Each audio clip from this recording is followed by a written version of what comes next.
attendees are in listen-only mode. Hello, I'd like to convene the February 16th Single Family Design Board for Tuesday.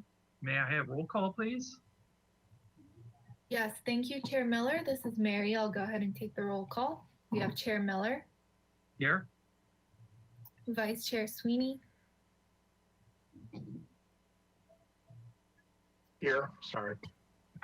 thank you. Board Member Claus, Here. Board Member Klein, Here. Board Member Motisha, Here. and it looks like Board Member Ziegler is absent. We have a quorum. Thank you. All right, thank you. Moving on to public comment. Any member of the public may address the board for up to 2 minutes on any subject within its jurisdiction that is not scheduled on this agenda for a public discussion. Do we have anyone that would like to speak? Thank you, Chair Miller.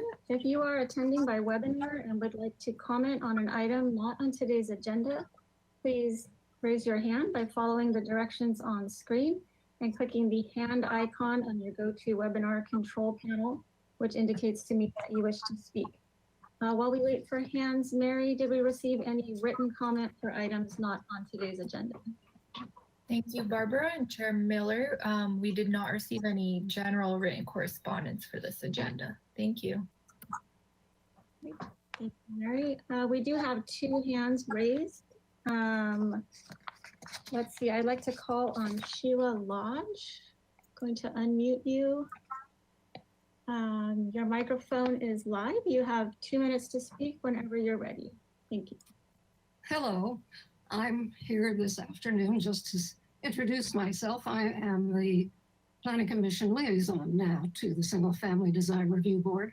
I seem to have become the Design Review Board's person since I'm the principal liaison to HLC and alternate to the ABR. Anyway, hello, and I look forward to seeing the kinds of issues that you have to deal with. Thank you. Thank you. Welcome.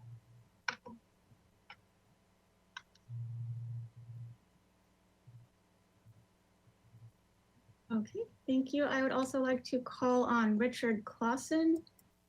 Richard, I'm going to unmute you. Let's see. I'm sending you an unmute request. Okay, great. Your microphone is live. You have 2 minutes to speak whenever you're ready. Thank you very much. I'm going to make this statement to other design review boards, and I'll race through it.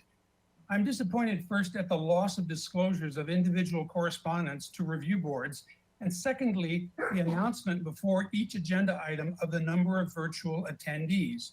It's part of the virtual public conversation about projects and community issues that we learn perspectives from other speakers and commenters, even those who choose not to speak but voice their interest solely by correspondence or simple attendance.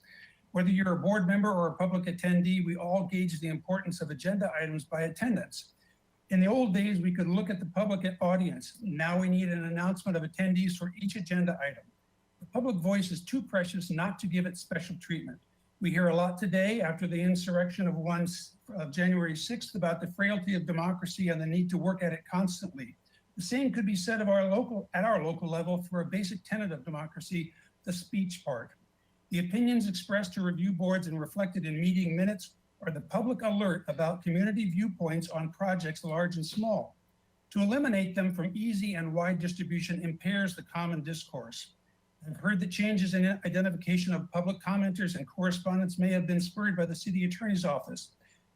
A later minutes characterization of a commenter's opinion might have been incorrect. And what if some writer feels misrepresented?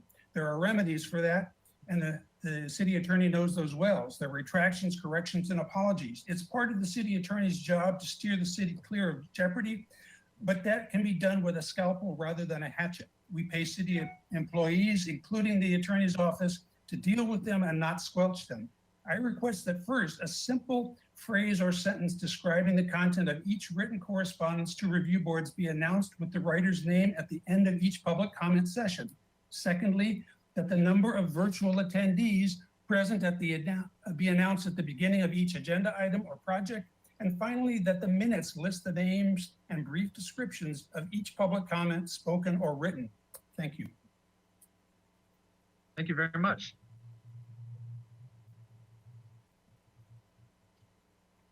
That is it for hands raised. I did want to ask real quickly, anyone that is not speaking tonight, if you could please mute yourself so we don't get any feedback interrupting our items. And I'll hand it back to you, Chair Miller.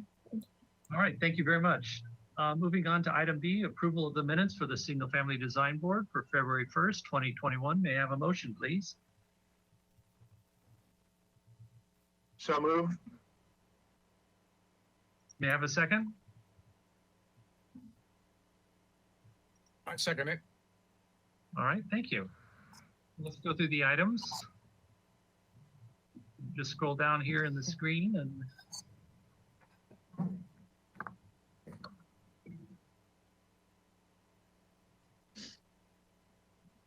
first item is the talk about the accessory dwelling units, which was very helpful, very informative. Item number 2, 524 West Valerio Street. I have 2 corrections on that item. Yes, please. First item is, looking for the number here. I think it was item 3 under the motion.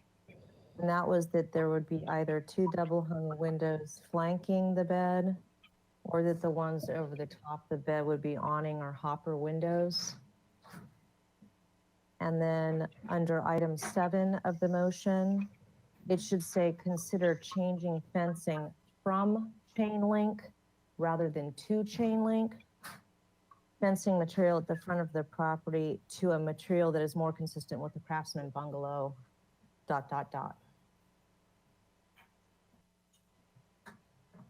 Very good. Thank you very much. That's good.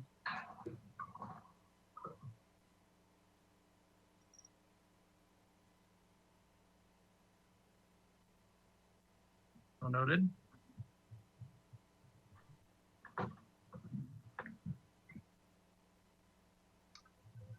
Moving on to item number 3, 2222 Gibraltar Road.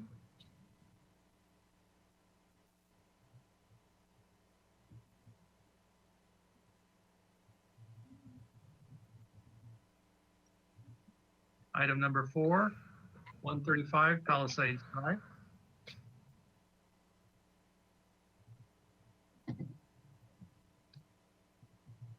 Item number 5, 342 Salida del Sol. I believe that was postponed. Yes, that's correct. Thank you. Hearing no other comments, may I have a roll call, please? All right, we have Chair Miller, Yes? Vice Chair Sweeney, Yes. Board Member Kolos, Yes. Board Member Klein, Yes. Board Member Motisha. Yes. All right, the motion carries. Thank you. Mary, I have a procedural question real quick. The fact that Leslie brought up those changes, do you write those changes down and do you confirm it, or do we just let it assume it's being taken care of? Yes, I will make the necessary corrections to the minutes before they're finalized. Okay, thank you. No Okay, problem. moving on to item C, approval of the consent calendar for February 8th. May I have a motion for approval, please?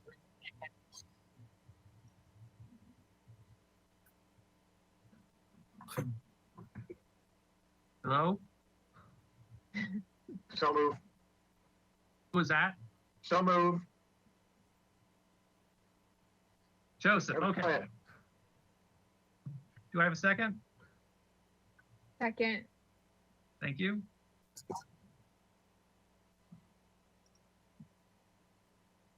Barbara, could you go through the items, please? Sure. The Thank you. first item, well, item A was 822 Garden Street. The motion was for review after final as submitted.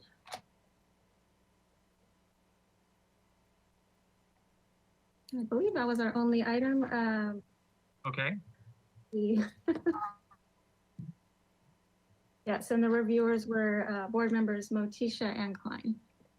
great. All right, thank you. And moving on to February 6th for today, we have a motion for approval, please. I'm sorry, I'll go ahead and do a roll call vote. I apologize, yes. No worries. All right, we have Chair Miller, Yes, Vice Chair Sweeney, Yes. Board Member Kaloss, Yes. Board Member Klein, Yes. Board Member Motisha. Yes. All right, the motion carries. Thank you. all right, thank you. Moving on to February 16th, 2021, may I have a motion for approval, please?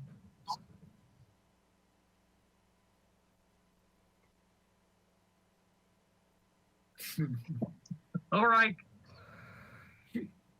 So moved. all right, may I have a second, please? Second. Thank you. Okay, I'll go through the items. Item A was 20 Lorinda Place. The motion was to continue indefinitely to the staff hearing officer. Item B was 746 Westmont Road. The motion was for project design approval and final approval. And item C was for 982 Jimeno Road. The motion was for approval of review after final as submitted. The reviewers were board members Motisha and Klein. All right, thank you. May I have a roll call, please? All right, so we have Chair Miller, Yes, Vice Chair Sweeney, Yes. all right, Board Member Kaloss, Yes. Board Member Klein, Yes. and Board Member Motisha. Yes. All right, the motion carries. Thank you. all right, thank you. Moving on to item D, announcements, requests by applicants for continuances and withdrawals, future agenda items and appeals. Do we have any of those? Yes, thank you, Chair Miller. The project applicant for item 3 has requested a postponement to a date certain of March 1st, which is 2 weeks from now. Okay, thank you very much. And I don't believe we have any subcommittee reports at this time. Is that correct? Correct, nothing further. All right, thank you. Mr. Chair, Yes, Mr. I Reed. have a parliamentary inquiry and also a clarification request on item number 3 that's being postponed till March 1st. I thought I read somewhere, we were told that after a certain amount of postponements by an applicant, there's additional fees that have to be paid. Is that true? Do we know?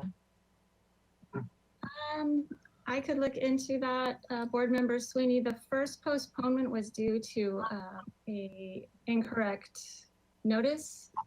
And this postponement is at the applicant's request. Okay, thank you.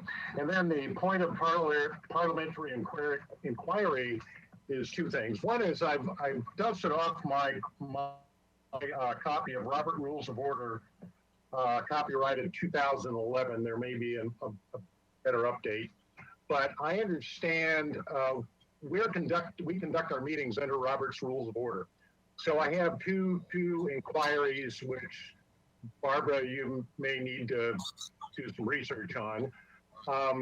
When I was chair for several years, I remember having a conversation with the city attorney, Ariel Colon, with regards to how long public comment can occur at our meetings. And generally, we've used the 2-minute segment.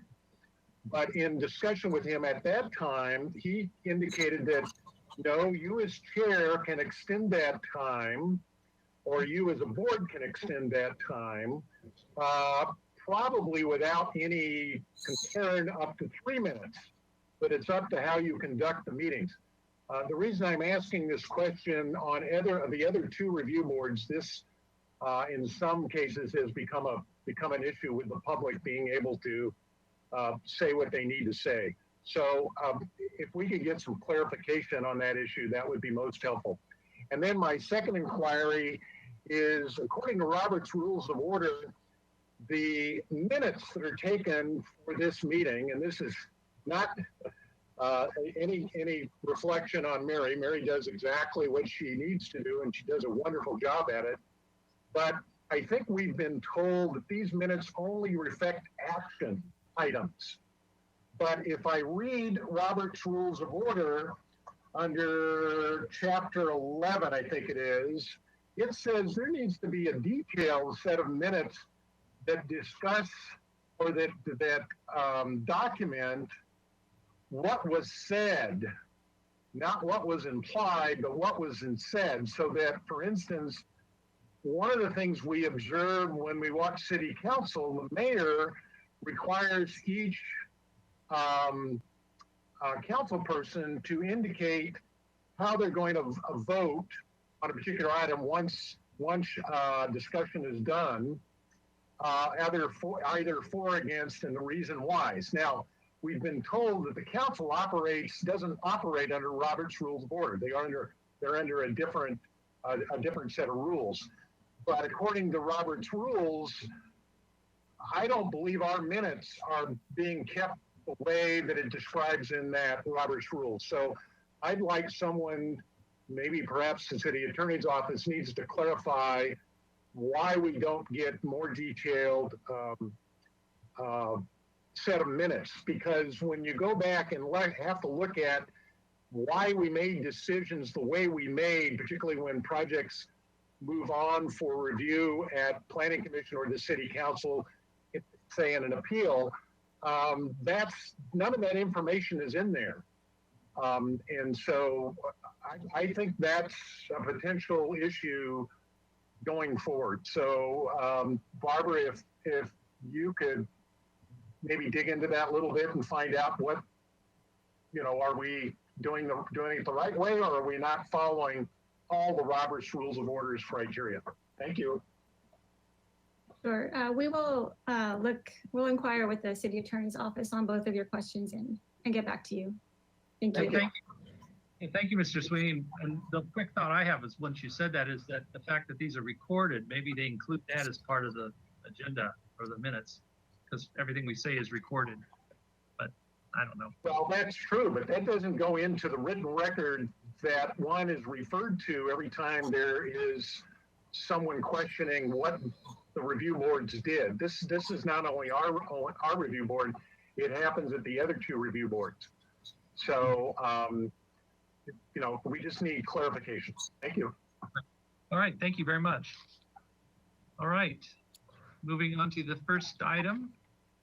I have 412 North Martina Street. This is a new item for concept review, so I'll read it into the minutes. The project proposes to install a new permeable pavement driveway and 2 uncovered parking spaces, a curb cut, new curb, and gutter per city standard details are proposed on the Reddick Street frontage to accommodate a 16-foot wide driveway. An existing street tree located in the proposed driveway access will be either relocated or replaced and will require review by the City Street Tree Advisory Committee with a recommendation to the Park and Recreation Commission. The project also includes a request to permit a 42-inch high wood picket as-built fence along both property frontages. The project includes the following improvements: replacement of all single pane windows and dual pane, replacement of an existing water heater and a new enclosure, electrical, and plumbing repairs and roof repairs. The project requires staff hearing officer review of a zoning modification to reduce the existing non-conforming open yard area. No final appealable action will be taken at this hearing. Project requires neighborhood preservation findings. Do we have someone here to represent the project?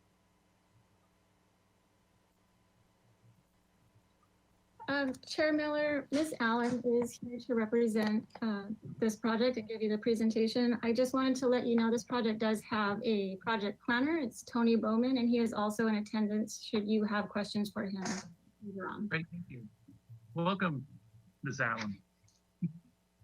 Thank you. Good afternoon. And I will also be sharing the presentation with Dwight Gregory, who's the architect on this project. So he's in there somewhere. But I did want to start off and walk you through the project. So we have the first page of the plans up, and I think Mr. Bolton, if you're navigating the sheets, if you could just start in the top left for me, and then we'll go across the page pretty quickly. Just want to orient the board to the neighborhood. This is this residence and the accessory structure developed on this property are located in a commercial/industrial zone of the city. This is showing the property frontage on Quarantina Street.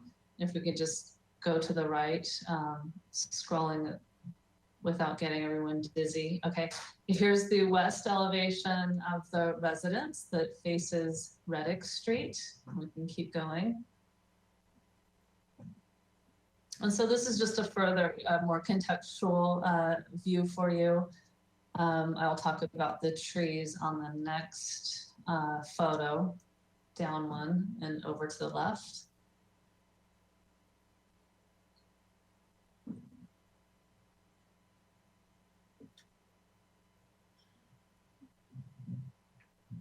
I don't know if my system is slow. Okay, there it is. So I just wanted to point out, you can see here again the frontage along Reddick with the accessory structure on the left. The tree right behind where that car is parked in the street, that's the existing jacaranda tree. That's a street tree that we did apply for the, we applied to the Street Tree Committee Advisory Board and also went through the Park and Recreation Commission process. So we have obtained our approval to remove that tree, and we are going to replace it or offset it with a new street tree. And we'll point that out to you on the site plan when we get to that next sheet. And then the rest of the photos, I don't think they're worthy of zooming in, Mr. Bolton. They are really just providing the board members with neighborhood context, properties on either side, and having the streetscape view.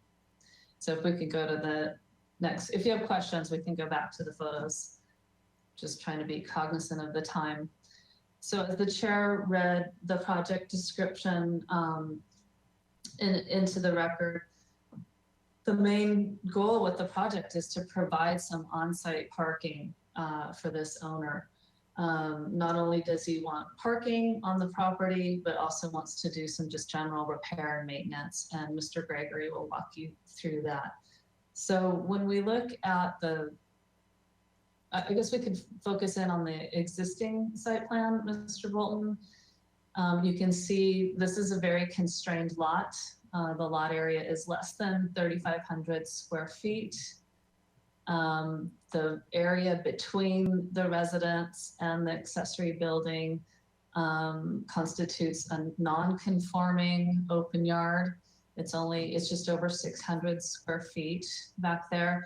And so when you look at the site plan next to it, the proposed site plan, you can see where we're proposing that driveway curb cut, the 2 uncovered parking spaces using permeable pavement, and you see the X marking the removed jacaranda tree.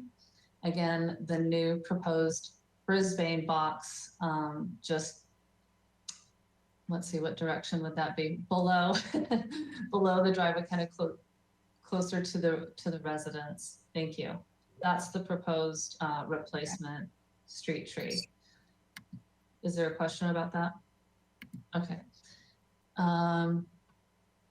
So as I mentioned, this is a constrained lot. We have submitted our justifications to city planning staff. Mr. Bowman is here in the meeting. I don't know if he had anything to say about this, but in general, we did receive preliminary support for the requested modification to reduce that non-conforming open yard for a lot of the reasons I stated, to provide on-street parking, the fact that at the front of the residence, Mr. Bolton, if you can kind of show that cross-hatched area off kind of in front of the house off of Quarantina. So there's some open space there that's functional, usable as a technical matter. It doesn't, count towards meeting that open yard development standard, but that's one of our justifications to support the zoning modification. And then I think with that, we can zoom back out, Mr. Gregory to go over some of the repairs and maintenance for the exterior of the structures. Good afternoon, board. It's very simple, basically. What the chair read off at in the project description, we'll be replacing all of the windows with dual pane windows. We will remedy a zoning enforcement case from 2018 by permitting the 42-inch high fence. And let me see, that is from we will be repainting and repairing the siding. And that is pretty much the physical work that will happen to the structure. The rear structure, the accessory structure will also be repaired in whatever it needs to have taken care of. That's it. Oh, Mr. Gregory, did you want to show the elevations and just show where those features are? I think that would help on the next page. Yes, Mr. Bolton, that would be on page 4. There we go.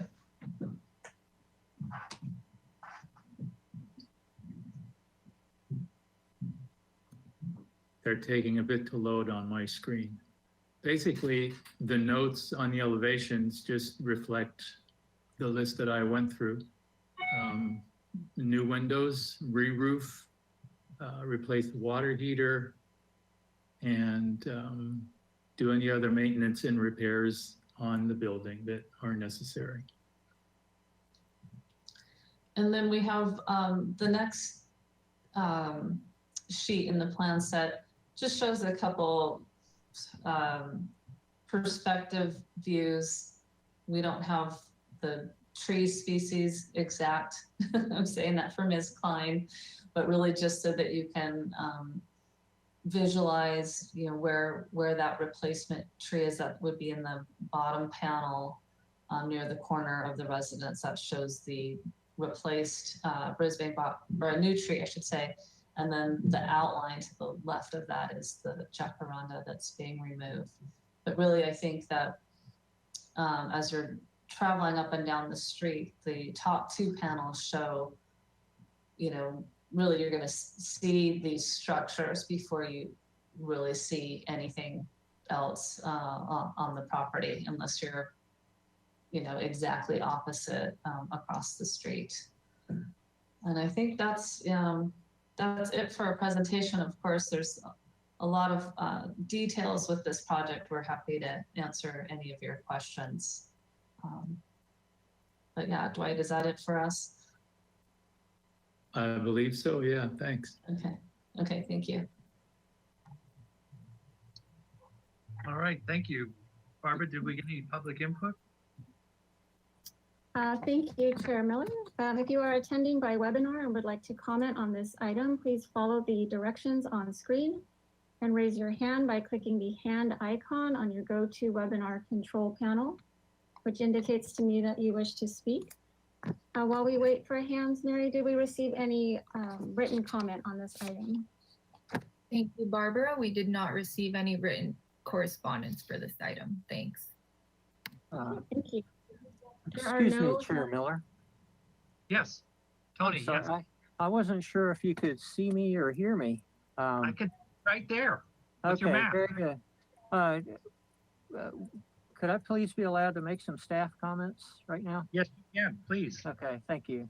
I just wanted to make a couple of clarifications. So this project requires 2 approvals, and the approvals are coincidental. The reason the project's here today at the Single Family Design Board is because when a single family residence proposes 2 uncovered parking spaces, that is a trigger for design review. So that's why the project's here. And then coincidentally, because those spaces are occupying what was some of their open yard area, they're requesting a zoning modification for open yard. So that's why I'm here today as the case planner for that. So the other improvements, the fence around the property and the improvements to the dwelling do not require single family design board review.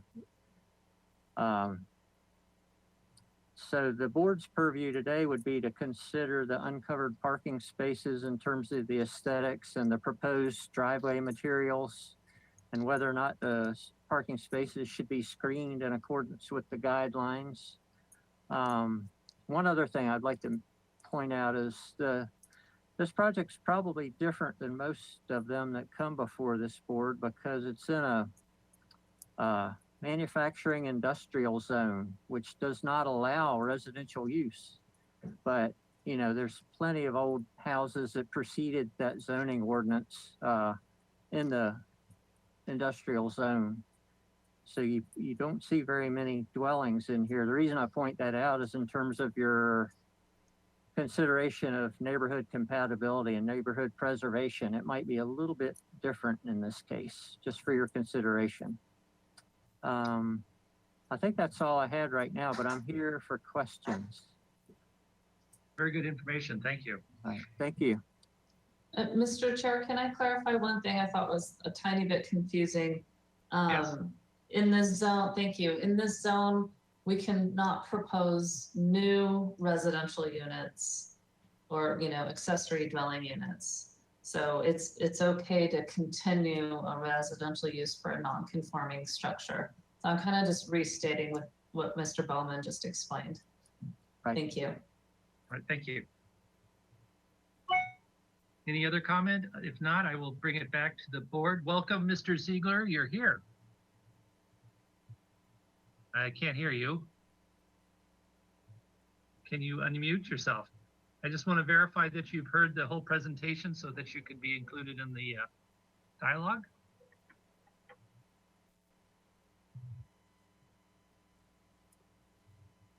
Well, get that worked out. I'm going to go down the list for people with questions. Board Member Sweeney, do you have any questions, please? Yes, got several. Mr. Bachman answered some of them. Mr. Bolton, I assume he's running the show. Could we go back to the photograph of the Reddick Street or Correntino, either one of them?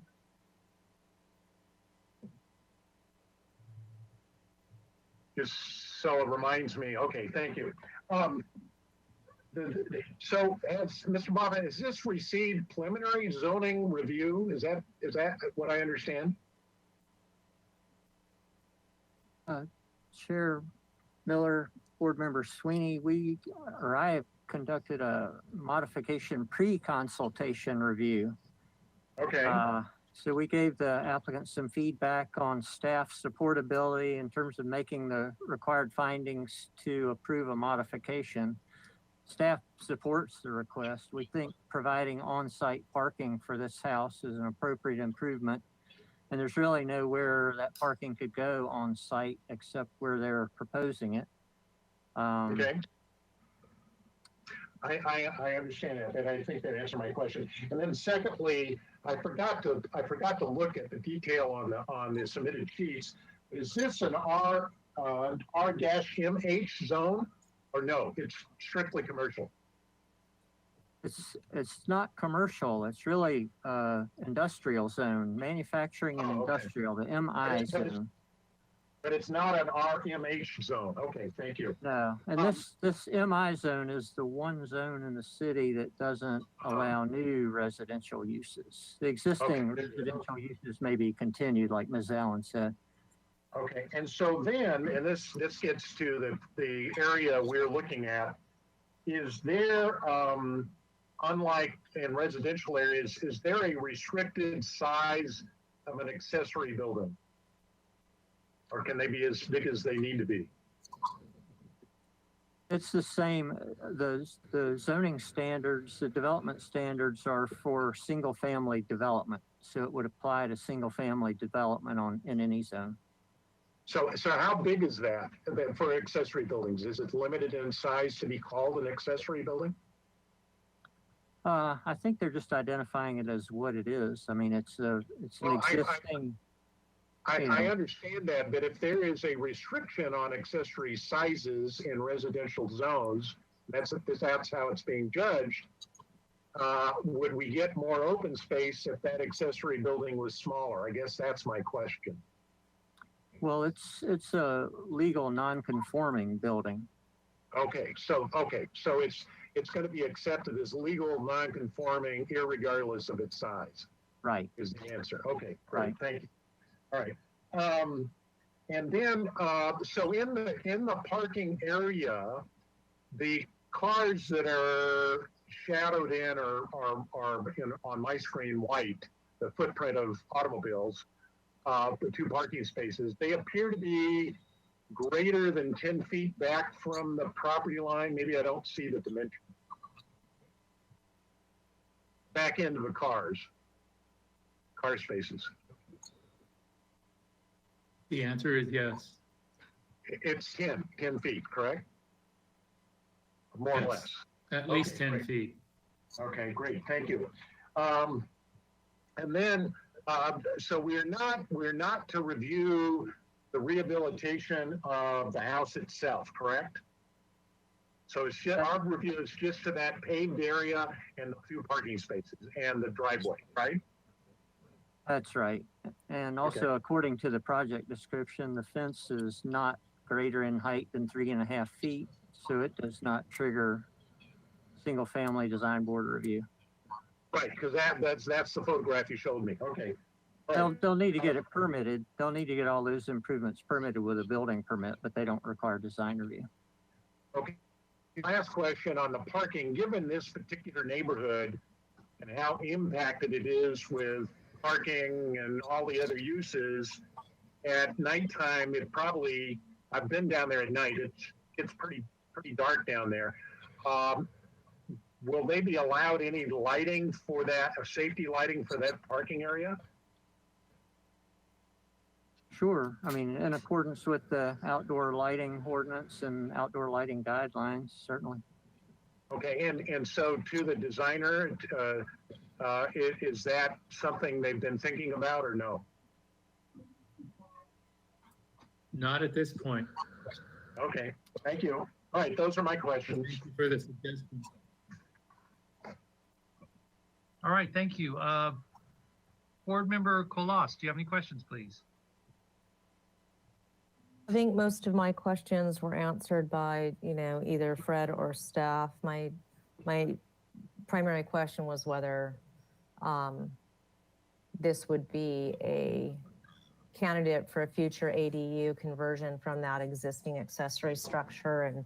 And what I'm hearing is that it would not, even though there's an existing residential use on the parcel, that existing accessory structure could not be converted. I'd like confirmation of that from staff, please.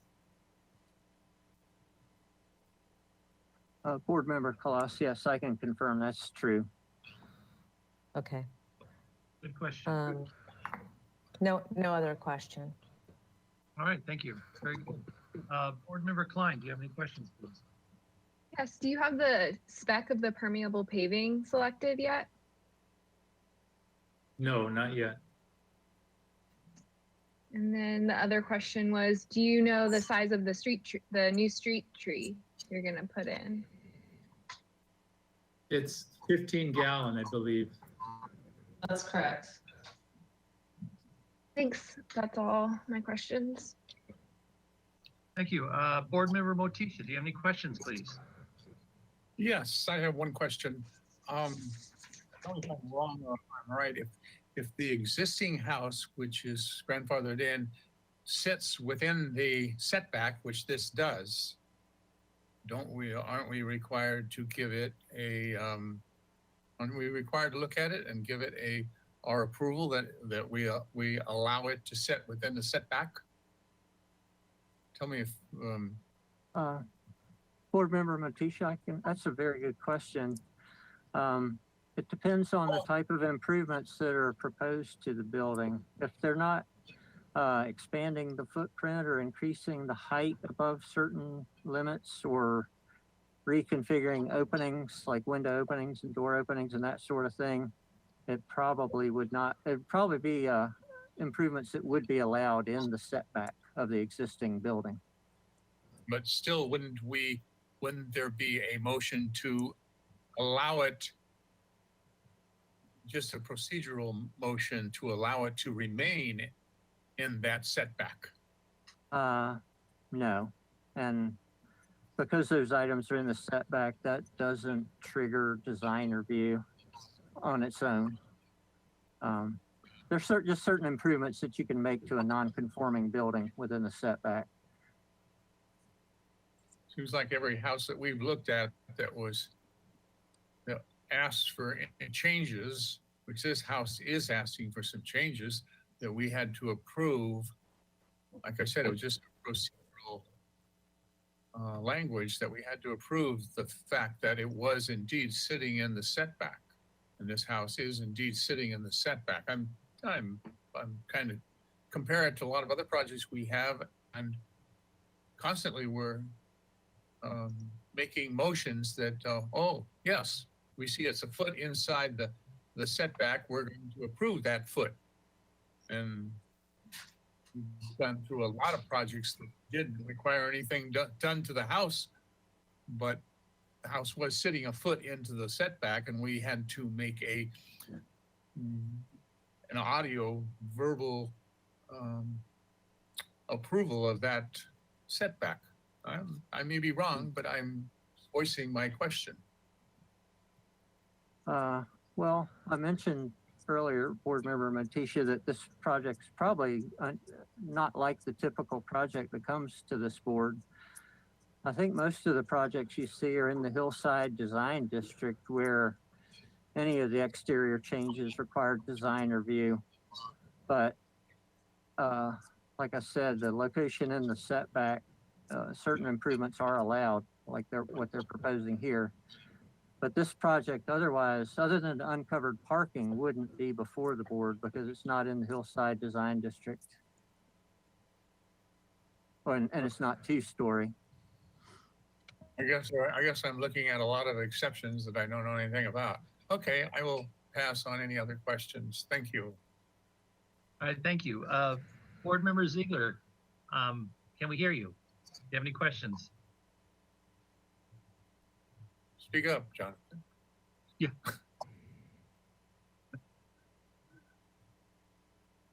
He's streaming.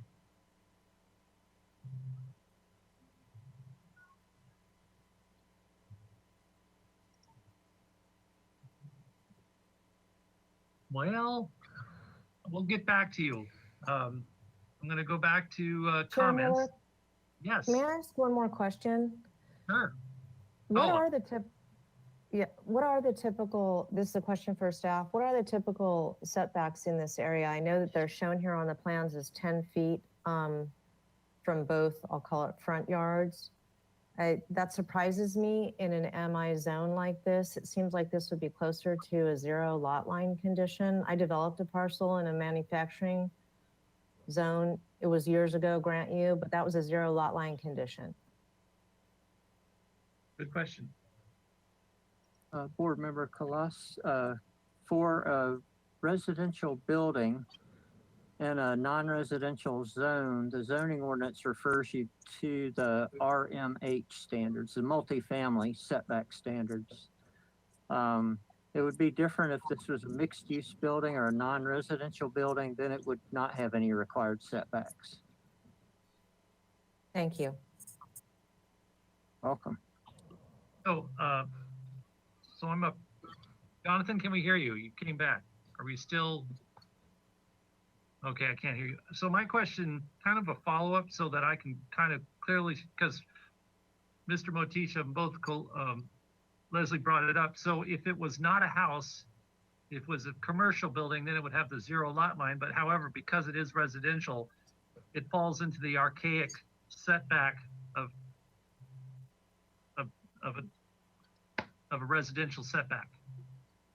Did that make sense? Chair Miller, that's right. And, you know, the property's non-conforming in many ways. Mr. Sweeney pointed out the accessory building size, there's the setbacks, even the land use itself of a residential use is non-conforming. The fact that it didn't have any on-site parking was non-conforming. It's probably non-conforming to lot size to begin with this 3,000 something square foot lot. I don't think you could create a new lot that small either. So it's just, yeah.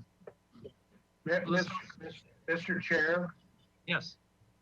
Fred, Mr. Bottom, just one quick clarification.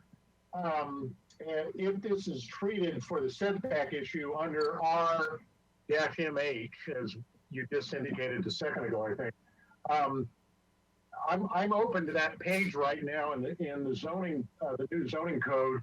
That says for 1 and 2 stories, the setback is 12 feet for the interior yard. Or am I misreading that? Is it 10 feet? Board Member Sweeney, I'll have to look it up real quick. Okay, yeah, at least the copy I have says, I'm reading it as 12 feet, but I may be reading it incorrectly. Okay, with that, him looking for that. That's it. Thank you. All right, thank you, Board Member Sweeney. Let's go back to comments. In fact, Board Member Sweeney, do you have any comments, please?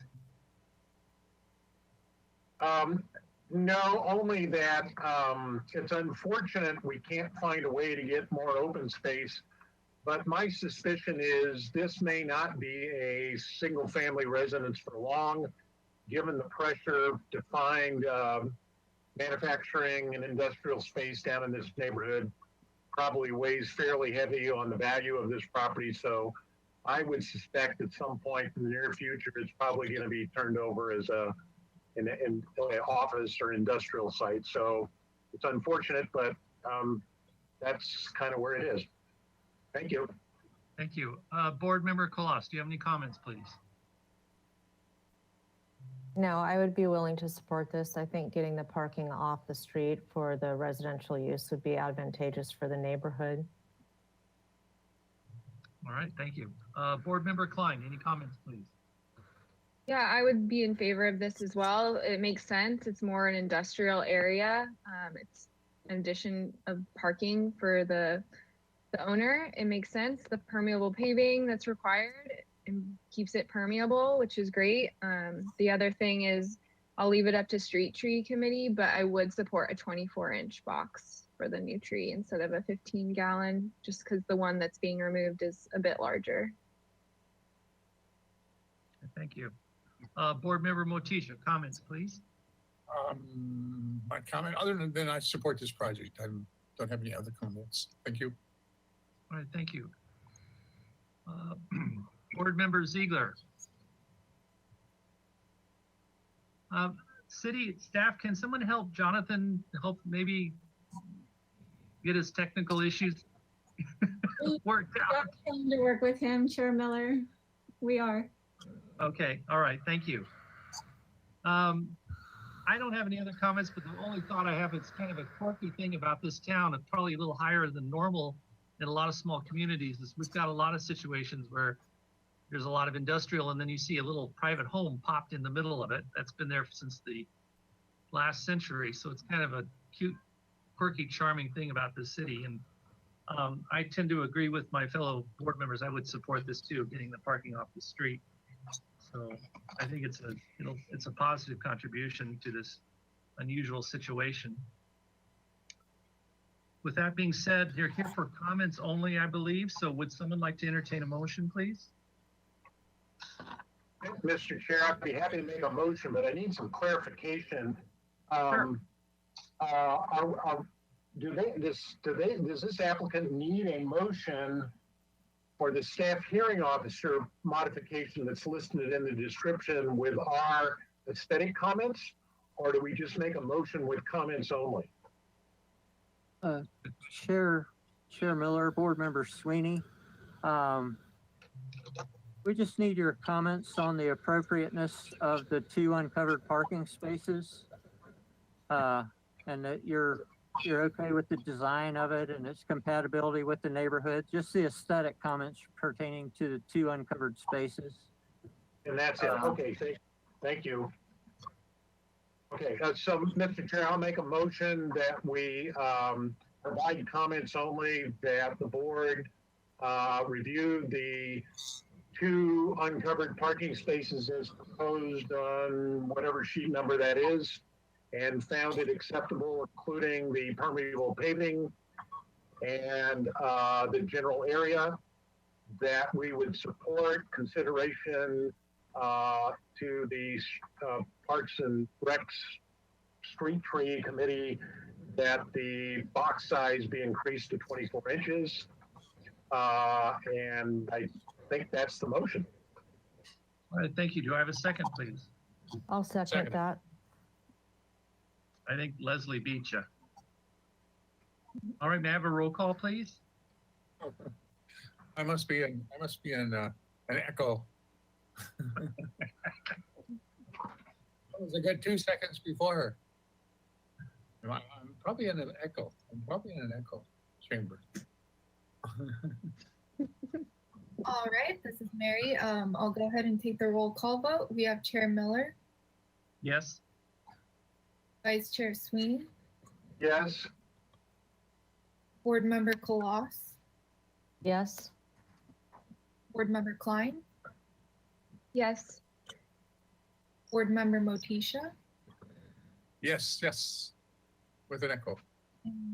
All right, and Board Member Ziegler will be abstaining. So the motion carries. Thank you. All right, thank you very much. Thank you. Thank Welcome. you. Is there a 10-day appeal period for this, or does that not apply here? No, not in this case. It was just comments only. All right, thank you. All right, item number 2. This is another new item. It's at 2436 De La Vina Street. Let me read into the record. The proposal for a new uncovered parking to be located within the secondary front yard, as well as requests for setback, parking, and open yard modifications. 2 minor zoning exceptions for overheight fences along both Quinto Street and De La Vina Street, and a minor zoning exception for a driveway gate along Quinto Street. The scope of work includes new wood siding, new doors and windows, new chimney, installation of an AC unit and water softener, an interior remodel, and a new front porch facing De La Vina Street.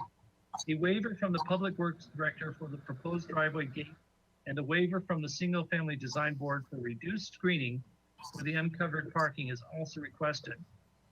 The project will abate violations identified in ZIR 2014-00412. Do we have a representative for this project, please? Mr. Chair. Yes, Mr. Sweeney. Chair, this is Mr. Sweeney. I need to make a clarification disclosure before the applicant presents. Yes.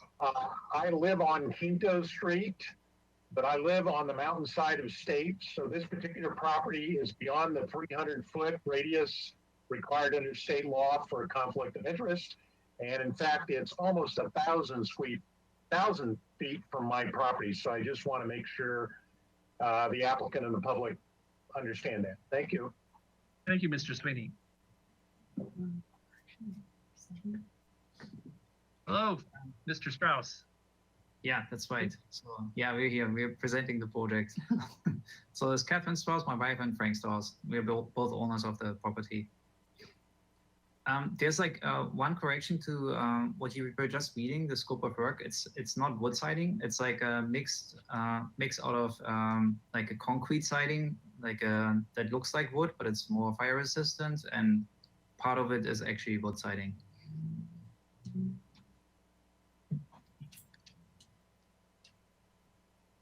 So yeah, so should we just go straight to the site plan then, like on the next slide?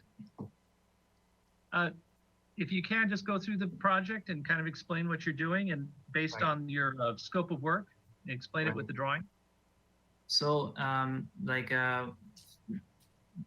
what it's mostly about is adding 2 uncovered parking spots, same like the project you've seen before. We are on De La Vina and Quinto, close to the hospital. There's like very little parking spaces on the street, and especially during the day, because of the hospital, it's like there's barely any parking here. So we're trying to get our cars off the street. As you see on the property, it's a very small property with like I believe 4,200 square feet, and our house takes up 1,200 of these, 1,200 square feet. So there's very few spots where we could have the uncovered parking, and we found this one on the right side, this gray marked one, that's like kind of in the courtyard of the house.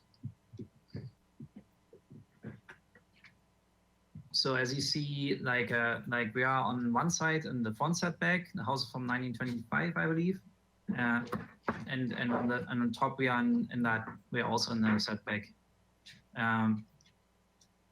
and we have a relatively large open space in the front of the house towards De La Vina, but it's because of the front setback, there's not really space for the required open yard, so we don't really conform to open yard space, so we would need like an exception, I think it was called, for that one too. Yeah, if we just want to go to the next slide.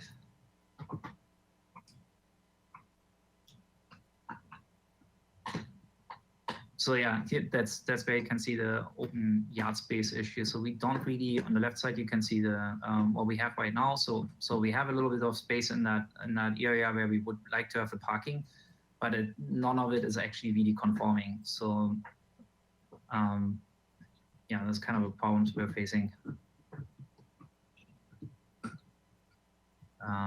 Let's go to the next slide.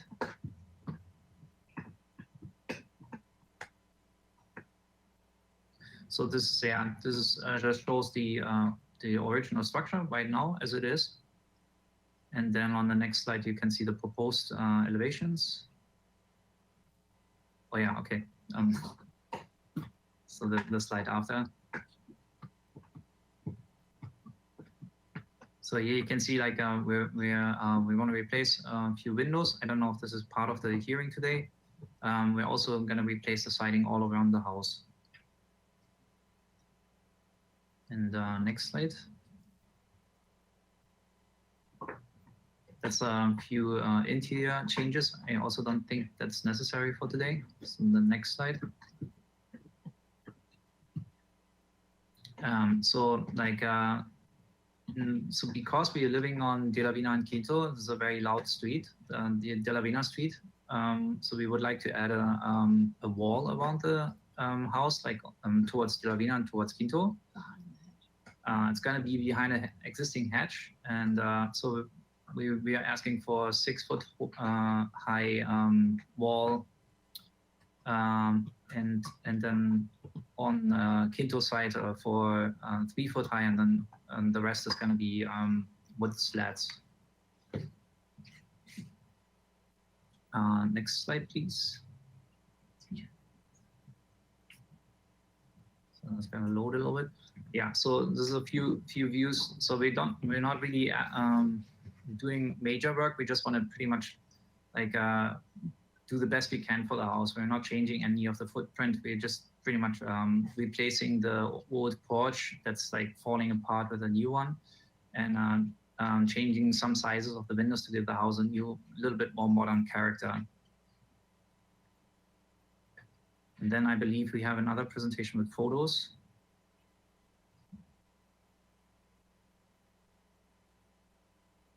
Right, so this just shows like the directions the photos are taken in.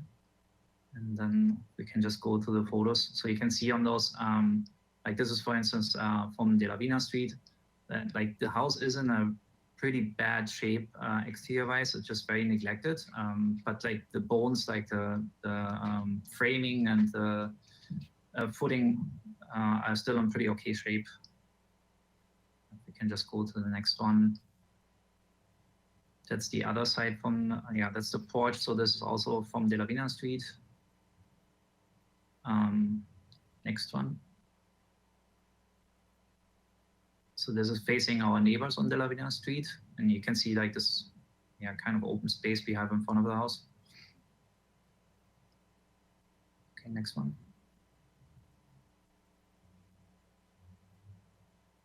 Yeah, so the area behind the house right now.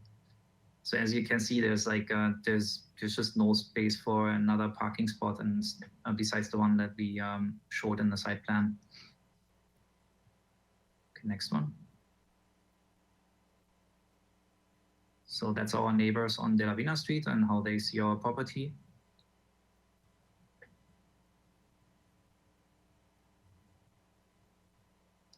And this is facing towards Quinto Street. Next one. And you can see on this one part of that courtyard that we're asking for the parking spot. That's the right side of that courtyard.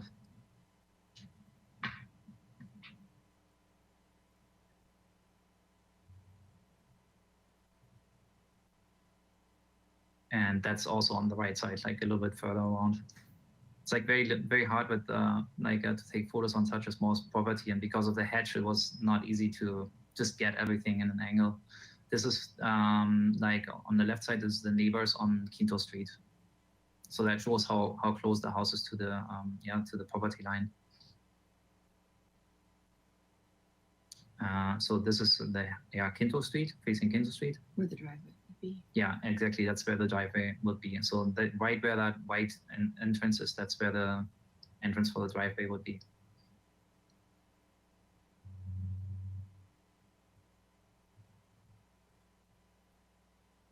And that's our neighbor on the left side, Quinto Street.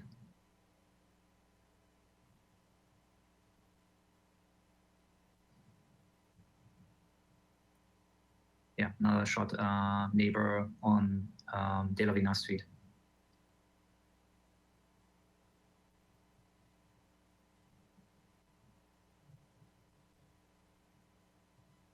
All right, yeah, so that's pretty much the plans we have.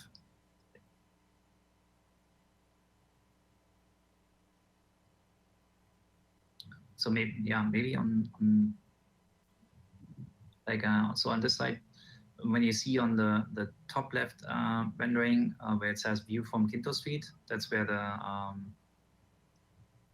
the parking would be. In that courtyard, you can see the entry for the driveway, and it also shows like kind of like the wood slats we have in mind. So like the first part is going to be solid, and then the rest is see-through or transparent. Yeah.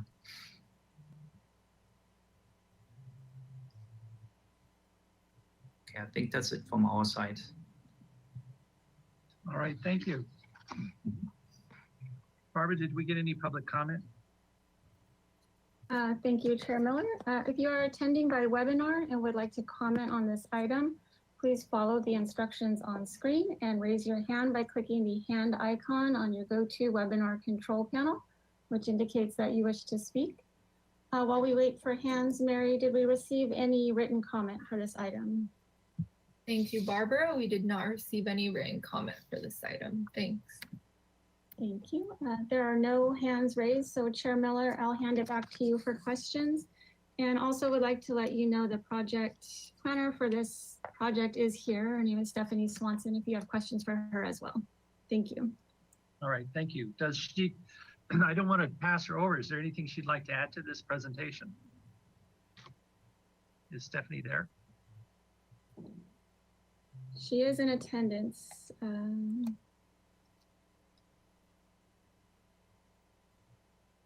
I don't think so. Okay. All right, thank you. So I'll move it back to the board for questions. Board Member Sweeney, do you have any questions, please? Yeah, I have several, and hopefully Ms. Swanson will get on the line because I think some of them are for her. First of all, Mr. and Mrs. Strauss, I feel for you. Your house looks a lot better than my house looked 38 years ago when I was attempting to do almost what you're attempting to do. And that was with 2 small children in the house and then living through 3 years of construction. So I feel your pain already. But I do have some questions, and the first ones are purview. Unlike the last applicant where we were looking at 2 parking spaces, we were only our purview was only those 2 spaces. To make sure we're clear on this one, what is our purview? Is Ms. Swanson on yet? Hello? Hi, can you hear me? Yes. Hi. Yes, I am here. I'm sorry about that. I was having some webcam issues. But I am here. So did Board Member Sweeney's question about our purview? What exactly is our purview in terms of a review of this? So this project does require multiple modifications, so you wouldn't be able to actually approve anything today. You would just be offering either supportive comments or non-supportive comments. However, there are some minor zoning exceptions, and I can double check real quick if those would get reviewed and approved by you or the show. If you just give me one moment.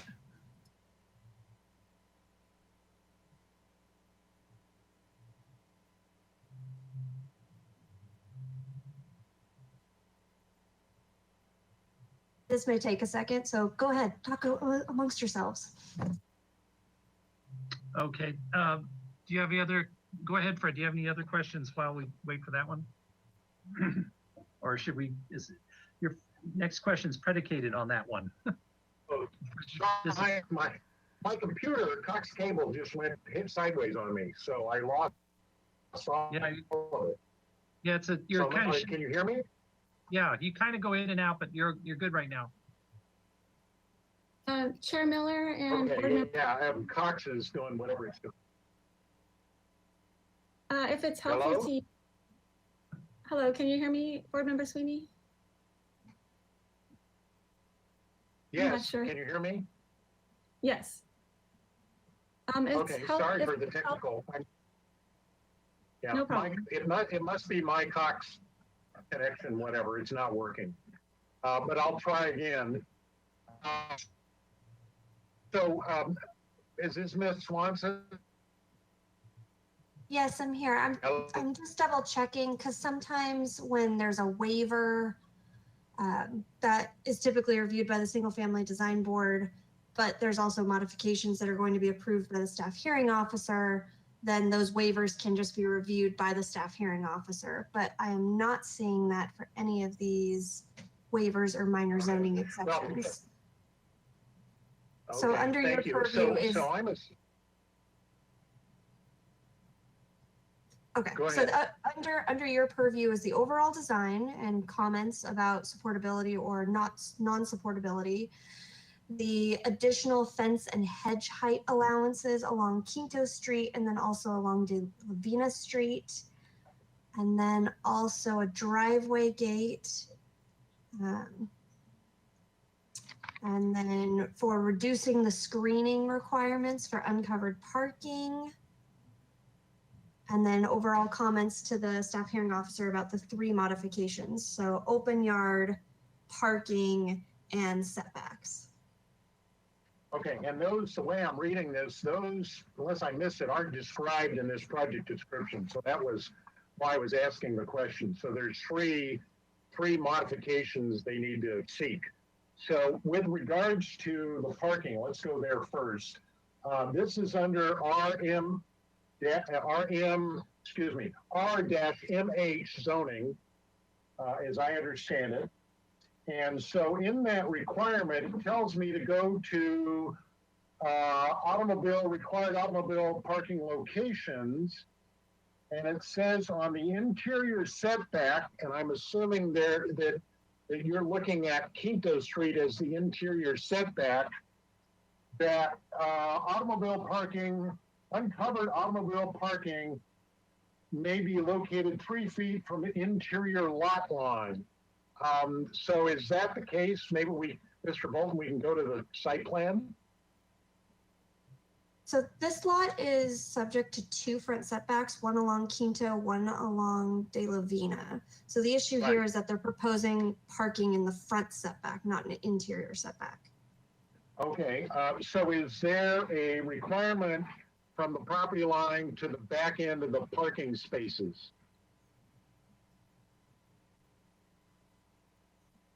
No, it's more, you see how the point of this triangle is within the front setback? That's the issue. Okay, So it's not it's necessarily the back of the parking space, it's that any of the parking space is in the front setback. Okay, and the front setback for this zone is, and that's where I got to the 12 feet, 10 feet. What is it? One Do we know? moment. Okay, because I'm looking at table 30.20.030B.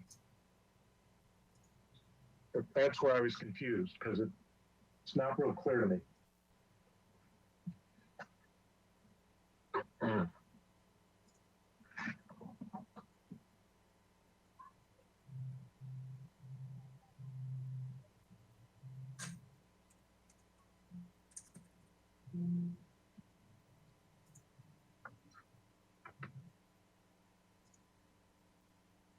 Okay, it's an RMH zone, which gives us a 10-foot front setback.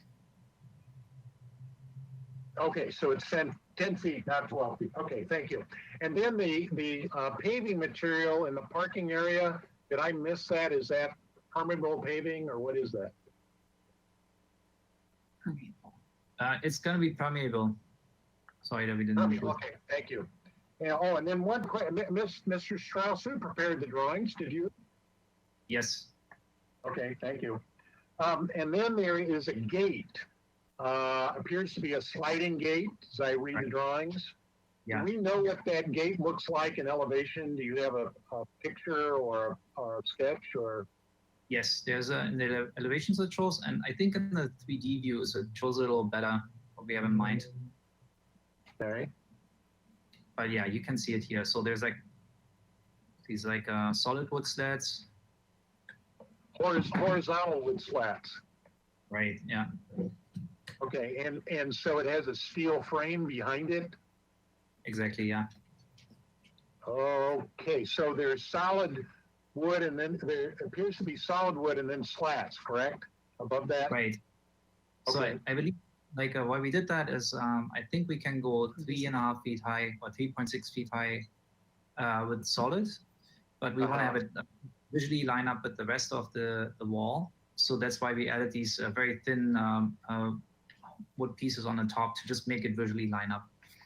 Okay, so Ms. Swanson, has anyone checked yet whether that's acceptable to the traffic? Do we know? Transportation staff has reviewed this proposal and hasn't given any comments about them needing to move the gate back or change the materials or anything like that. Or the height of the gate and the solid versus the open slats. That's a question from a safety and the triangulation issue that driveways require.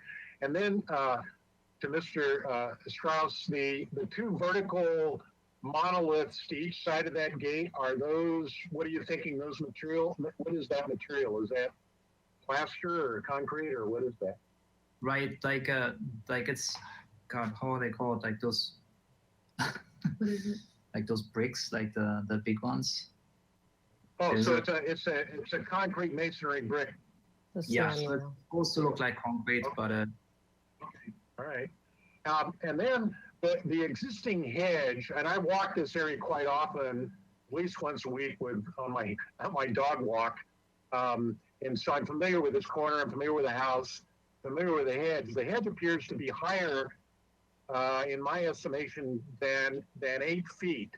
So my question to Ms. Swanson is if we approve this configuration as proposed, do they need to move this hedge back down to 8 feet, or can they get a administrative approval for a hedge up to 12 feet on the property line on Quinto and Delavina?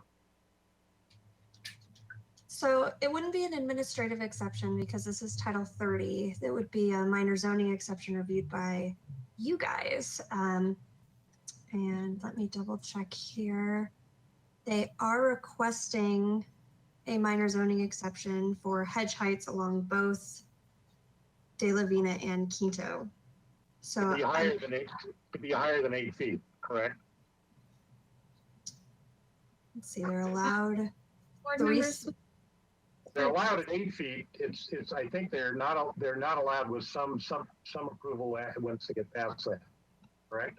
Once they exceed the height for a minor zoning exception, they would need a modification, but they're not requesting a modification at this time. Yeah, we are fine. That's why I'm bringing it up, because it wasn't clear to me. I know they have to bring the hedge height down by the driveway because of the transportation review. Okay, then let's see, on the fence that faces the east, maybe we can go to the photo. We had a nice photograph of what is now your side yard against the east side of the house, the adjacent property. And there is an existing fence that's probably owned by the property to the east. Yeah, that property. I think there's another picture, Mr. Bolden, that was taken from inside their yard. Yeah, there it is. Nope.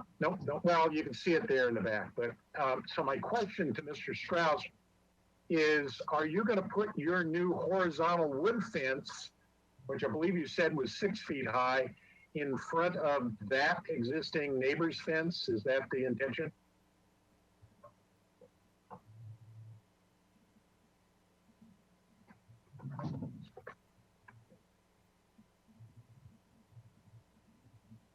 Mr. Strauss, I think you're muted. Sorry, I can't believe that happened. This is like, we're not changing anything on the fence. We leave it right now as it is. And we're working with our neighbor on like what we want to do there in the future. Okay, so the three-dimensional drawing that you showed us, that piece wouldn't be there. Okay, at least not right now. Okay. And then the street tree, did I miss that, or are you replacing that street tree with another street tree somewhere else? It's like, it's under 5 inches, so I don't know if we have to. It's more like a bush. Actually, it started growing in the last 4 years we were here. I don't know. I know that, so I'm just questioning whether somebody's looked at that yet or not. Okay, thank you. But it's a good question. Like that's something we have to find out what we can actually do in the in front of the property. We don't really know like who's gonna like how we can do the landscaping, but I guess we're gonna do that later after we're done with the remodeling. Yeah, but to put the driveway in, you need to take that tree out.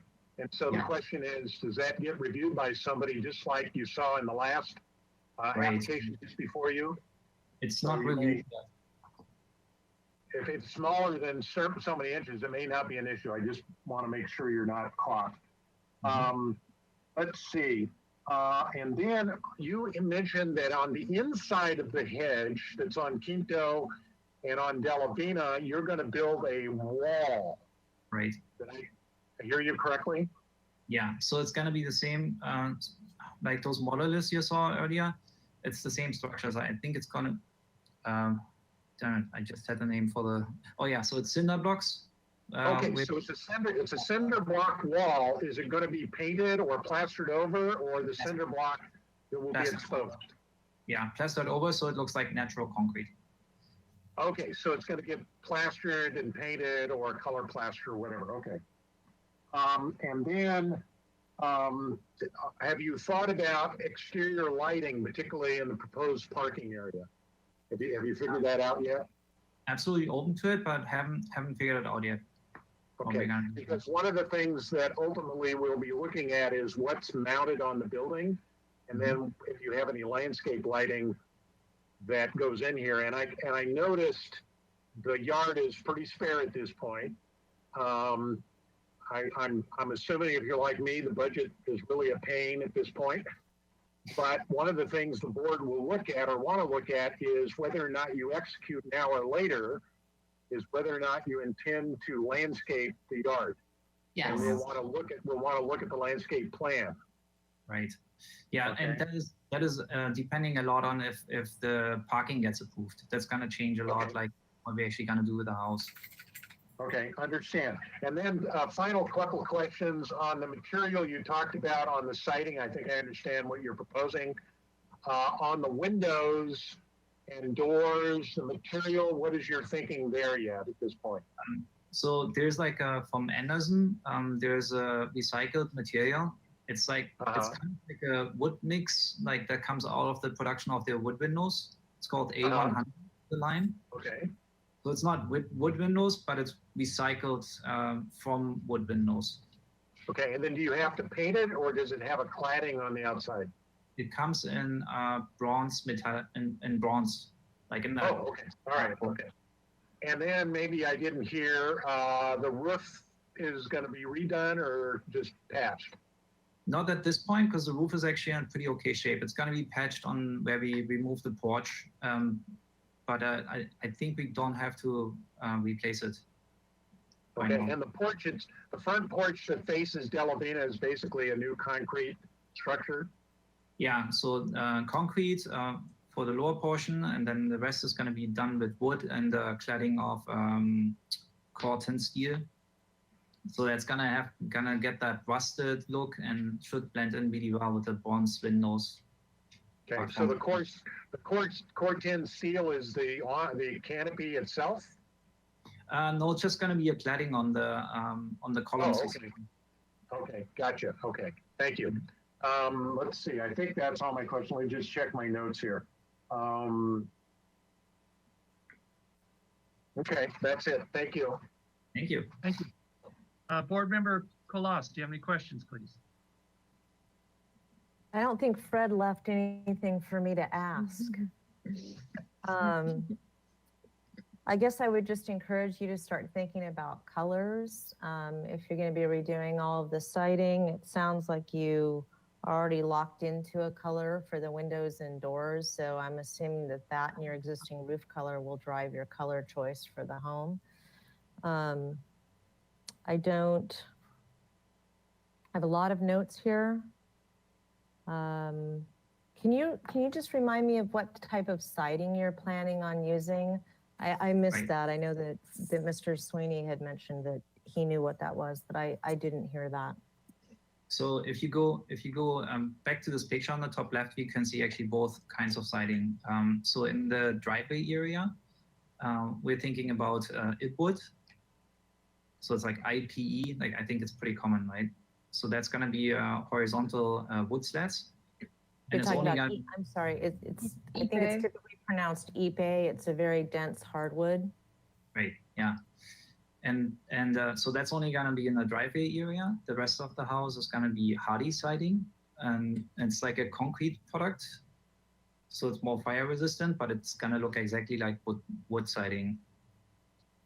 Hardy panel, right? You're talking hardy panel? Yes. Yeah, pretty much what we have right now, just in concrete, and the color is going to be dark gray. Or like a gray. A gray, a Medium. darkish gray. Okay. And then I guess I do have one other question. You had mentioned that you were changing out some windows and doors to increase some of the size of the fenestration. Is that occurring on either of the common property line sides of the home? I mean, I can see that you're doing that obviously on the Quinto side where you've got, it looks like you've got a triple fold or maybe a three-piece French there. But I'm wondering if you're increasing any of the fenestration sizes on the two sides of the property that face the neighbors. I think so.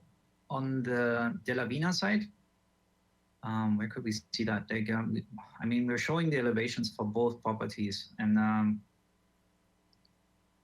like maybe let's go back to, yeah, that's good, perfect. So on Delavina side, we're gonna put like this big, yeah, French door in there with a door right next to it, with the entrance door right next to it. And I mean, all the sites are neighbor facing, right? The other windows, it's pretty much just like a resizing. So I'm interested in this lot line that we're looking at here on the right side of the page that faces your neighbor on De La Vina Street. It looks Yeah. like you have a bump out on the house. Maybe that's indicating a bay window or something. So I'm interested in the windows that are on that elevation. And if you've had any discussions with your neighbors about the changes in window sizes on that side. I know that's it looks like it's an apartment building on that side of your home, but I'm still interested in knowing if you've talked to them. No, we haven't. Well, one of the neighbors are fine with it. Oh, you mean Taylor and Siobhan? Mm-hmm. Yeah, okay, so we talked with one of the neighbors. It's a, what's that called again? Condo? Yeah, it's a condo complex with one unit that's owned and 2 units that are rented. And this basically faces their driveway, does it not? Yeah. Okay, and so it's primarily facing their carports, maybe? Is that a correct assumption? Yes. Yeah, carports and the entrances. Okay. And then how about the other property line that's on the upper right-hand side of the page as we're looking at this document, the one opposite to De La Vina Street for your home? Yes, this one. There's no So- changes there, or? No, there is. So right now, there's 2 large windows. So there are bedrooms behind there, and we're gonna remove the 2 large windows. I don't know. It's just strange to have something like that in a place where people walk through all the time. And we want to replace it with these 2 little windows, and those are located in a bathroom that's going to be added. Okay, that won't create any egress problems from those bedrooms because those bedrooms have other windows or areas that they can egress out of? Mm-hmm. Okay. Yeah, so on the left side, you can see that large window.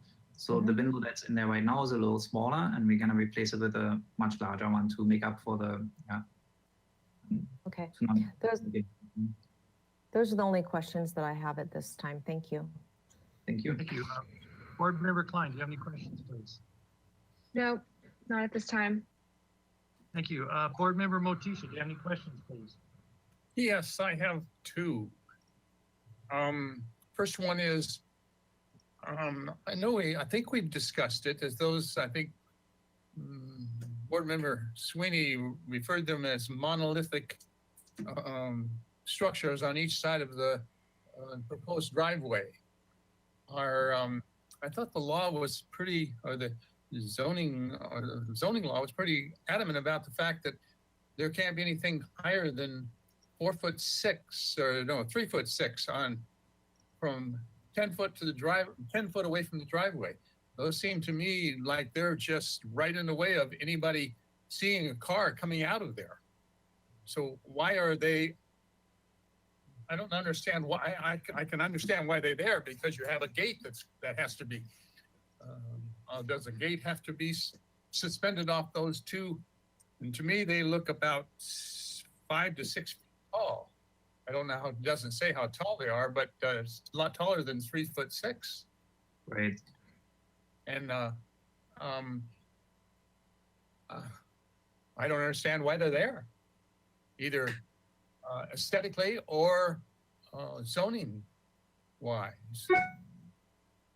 And my other question is, this is the same question I had on the last project. We have I think it's a north and west sides of the building are within probably a foot within the setback, the 10 foot and the 6 foot setback on the north side, the 10 foot on the street side. And the existing house is sitting inside that setback. There is no mention of any modification, or at least the language of a modification to allow that building to set back, with the fact that we are even adding a front porch that is in that setback. It's a foot on the Quinto side of that porch sits within a setback line. At least it hasn't, it looks like a foot. I'm guessing, I don't think there's a dimension, but it is, and it indeed shows right on this elevation we're looking at. The fascia comes down and it is indeed the same fascia as the new porch. And there is enough changes to the house to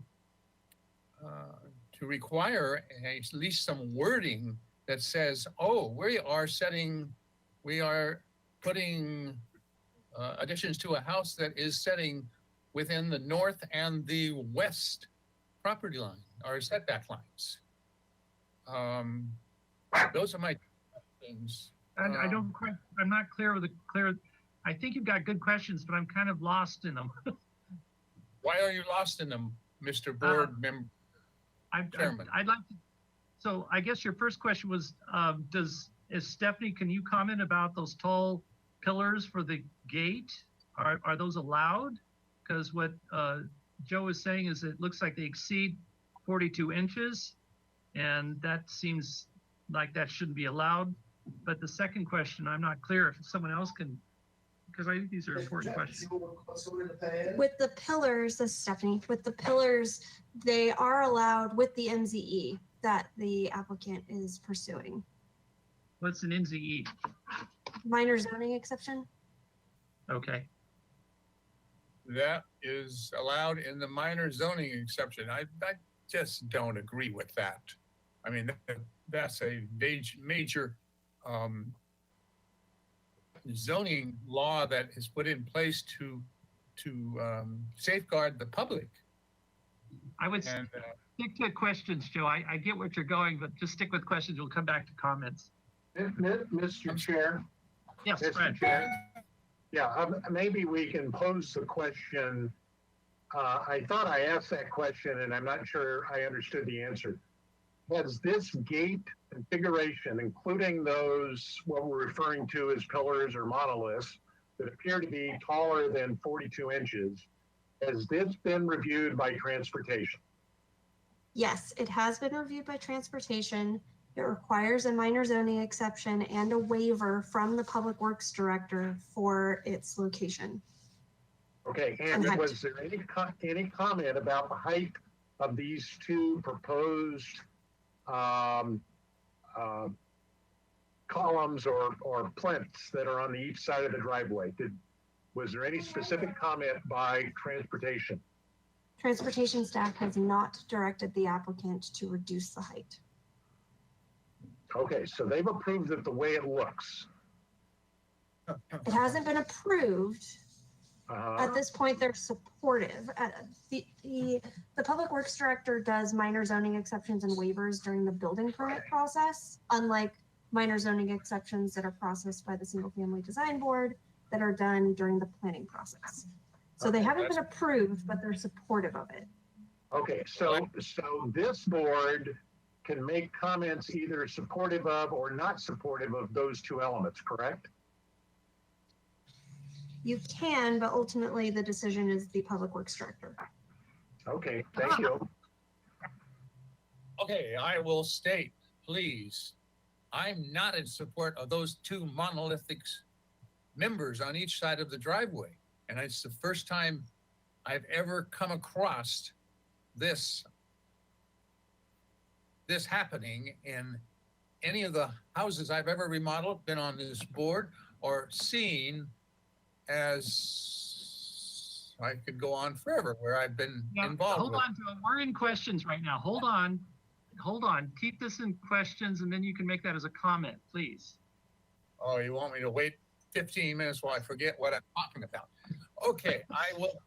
Brian, you asked Chairman Miller, you asked me about my second question. This house sits in the setback, and there is a lot of remodeling in this house, and there is indeed an addition to this house that sits in the setback. Are we going to allow that with no comment about it? Chair Miller, if I could make a comment that might help with this question. So this project does require 3 modifications: setback, parking, and open yard. They'll have to go to the staff hearing officer for that. So I did agendize this item for project design approval. However, that was an error.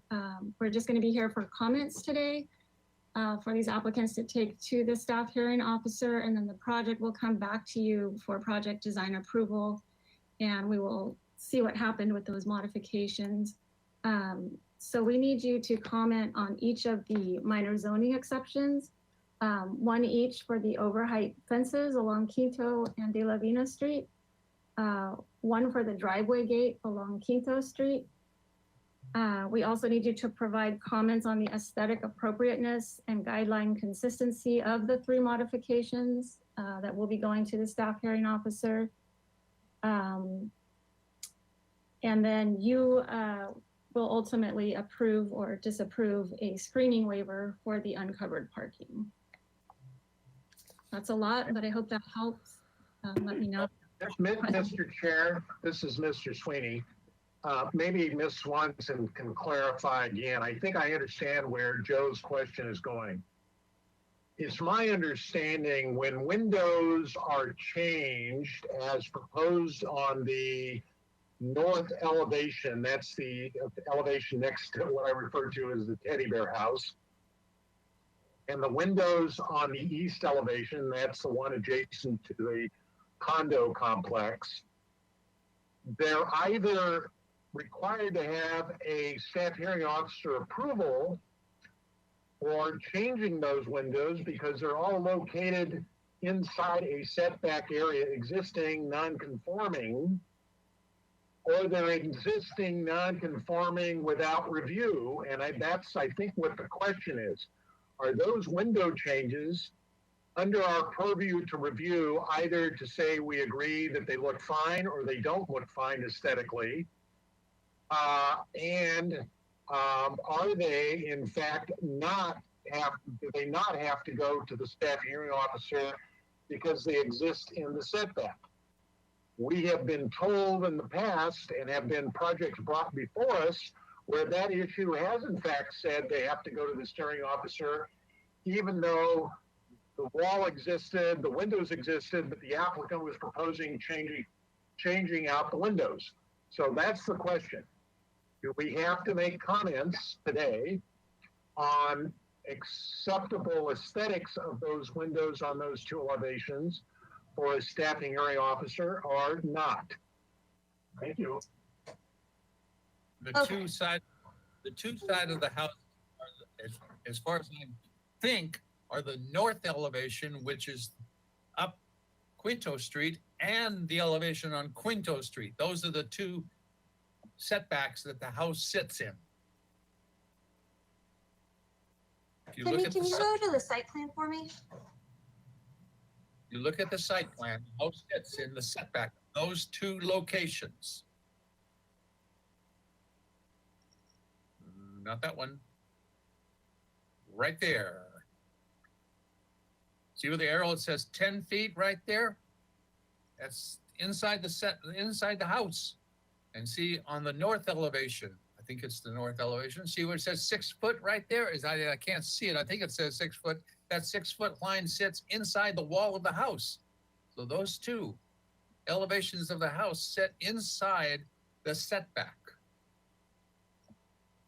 And plus, look to the right, the porch sits inside the setback. I'm just trying to get some consistency here.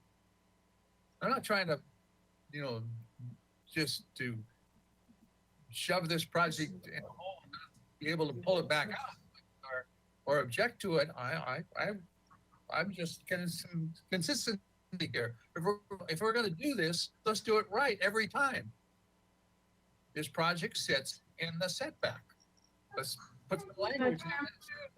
Board Member Motisha, this project will be going to the staff hearing officer to request modifications for improvements to occur within the setback.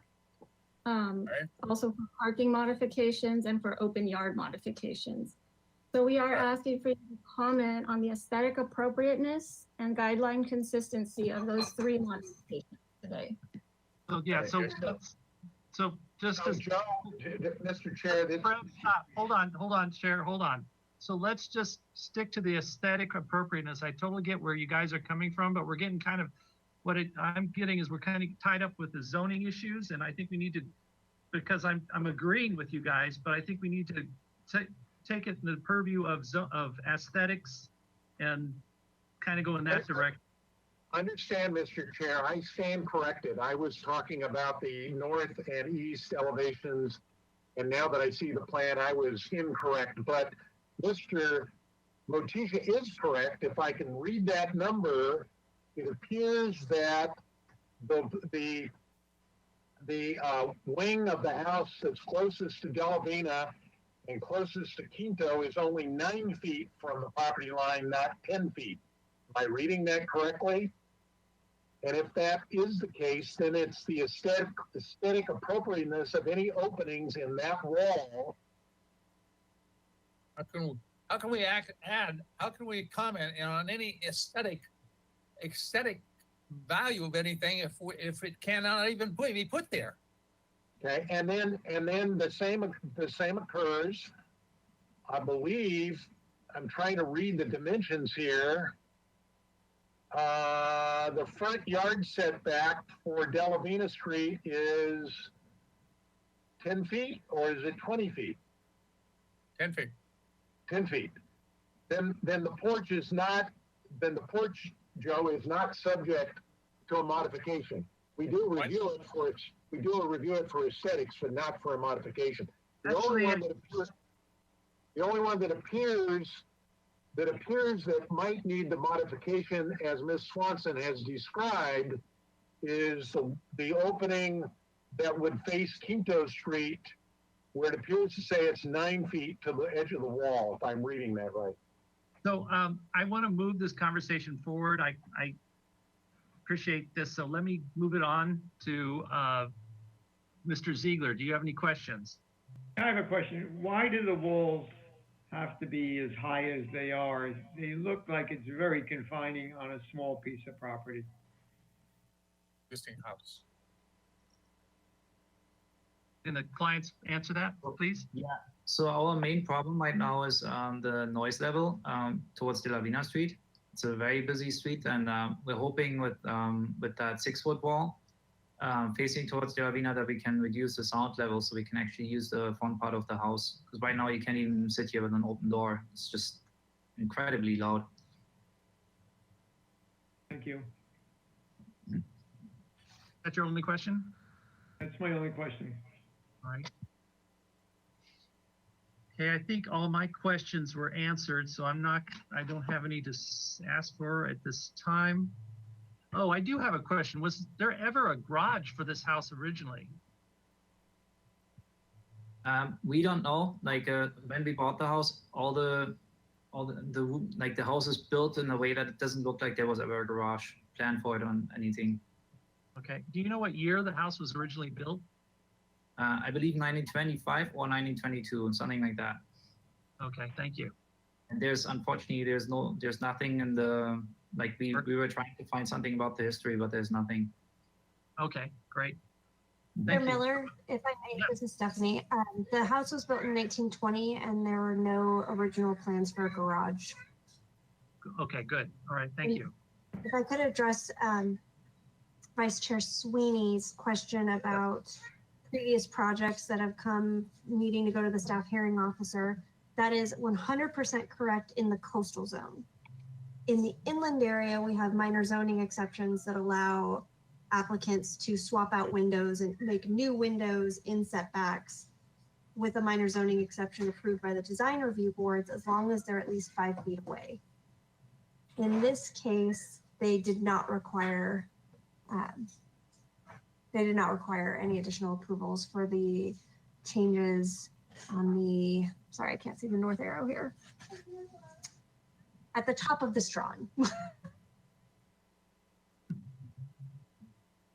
Okay, thank you very much, Stephanie. All right, let's move it back to the board for comments. Board Member Sweeney, do you have comments, please? Yeah, I've really got mixed feelings on this one about the 2 parking spaces. I can understand clearly why they want to have those, given the parking situation, particularly with Cottages Rehab facility on Della Veta Street that soaks up a lot of the parking. There is parking up on Chapala Street in the morning, and there is parking a little further up Quinto as it hits Chapala. So, you know, I have mixed feelings in as much as if this continues to be a residence even beyond the current applicant's ownership, we're continuing to diminish open yard area. So I'm going to be very interested in seeing what the landscape plan proposes, particularly with the request to have a 6-foot high concrete block wall in front of that hedge. You know, a future owner might want to take that hedge down and then we'd be looking at the wall. So that's why requests for the walls come to us to begin with. So I understand where the owners are coming from and what they wish to do. I'm not totally comfortable with it at this point, but I probably could as we see more information as it moves along. I'm very happy that they're going to fix up this house and get it cleaned up and doing all the things they're proposing. I am not supportive of the 2 plinths on each side of the driveway.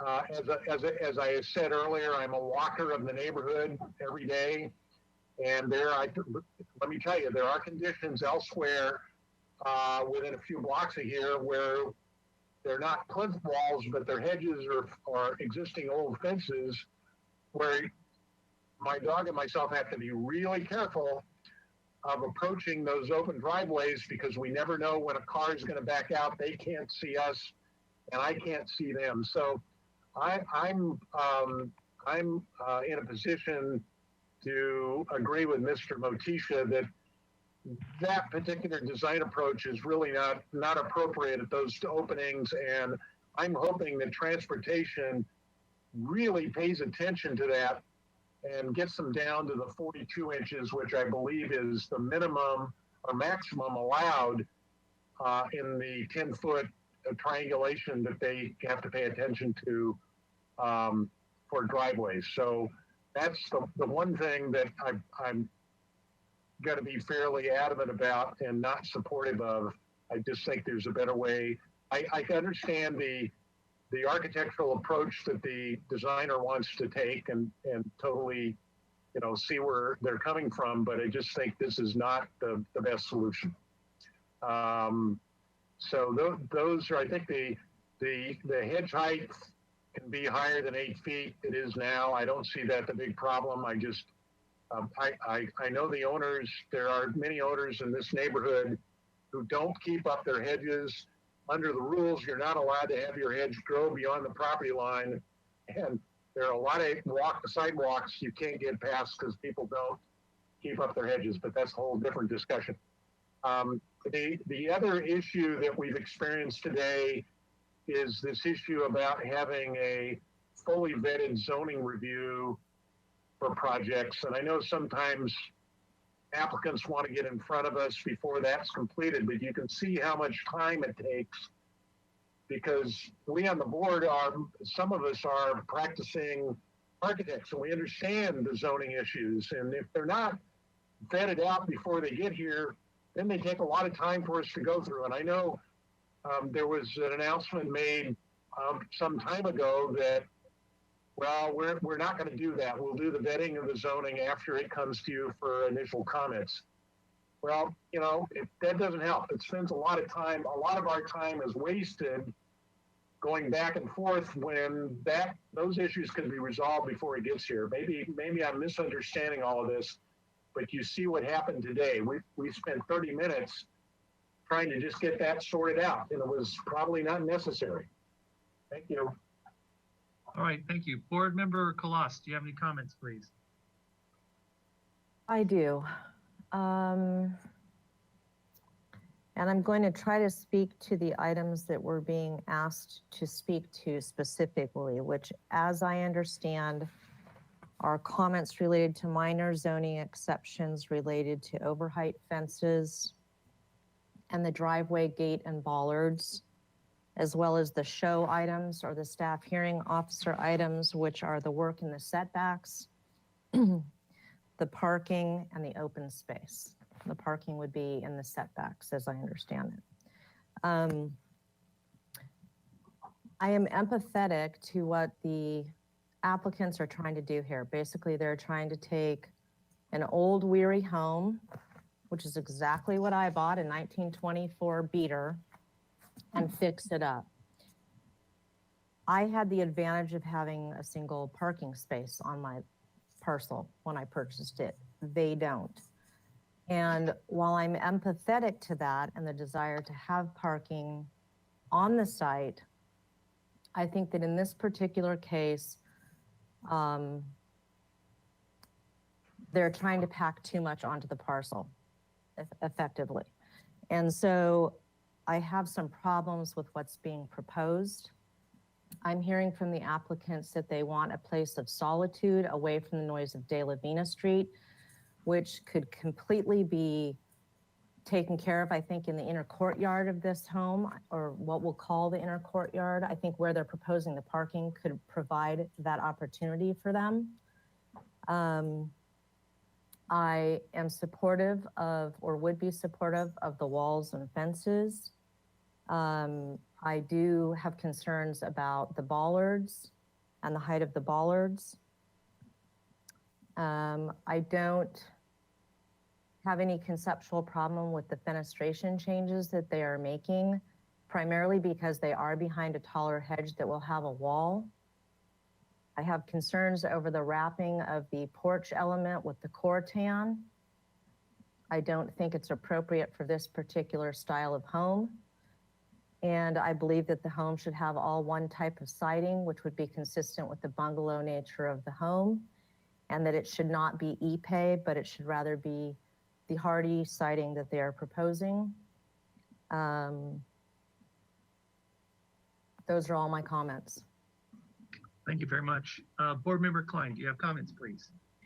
Yes, I generally support everything that Board Member Koloss said, but I could be convinced about the parking, considering the location, as well as the heights of the walls, being so close to De La Vina, that makes sense. I do like the design of the transparency of the gate. That master bedroom, it makes sense why they would want that gate to have an extra height there, but the transparency still helps with the scale. Where that electric roll gate is, they're cutting a hedge, and I would recommend to just remove that hedge and plant something that's 42 inches tall, or just a smaller plant. It's a little awkward to cut a hedge that way.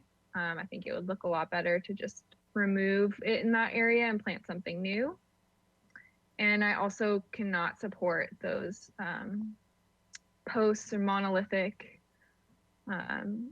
posts at the gate there. I do think it's a hazard and a safety issue, and also aesthetically not the best for this design. Thank you. Board Member Motisha, do you have comments, please? Yes, as Fred has stated, he's always states it better than I can state it.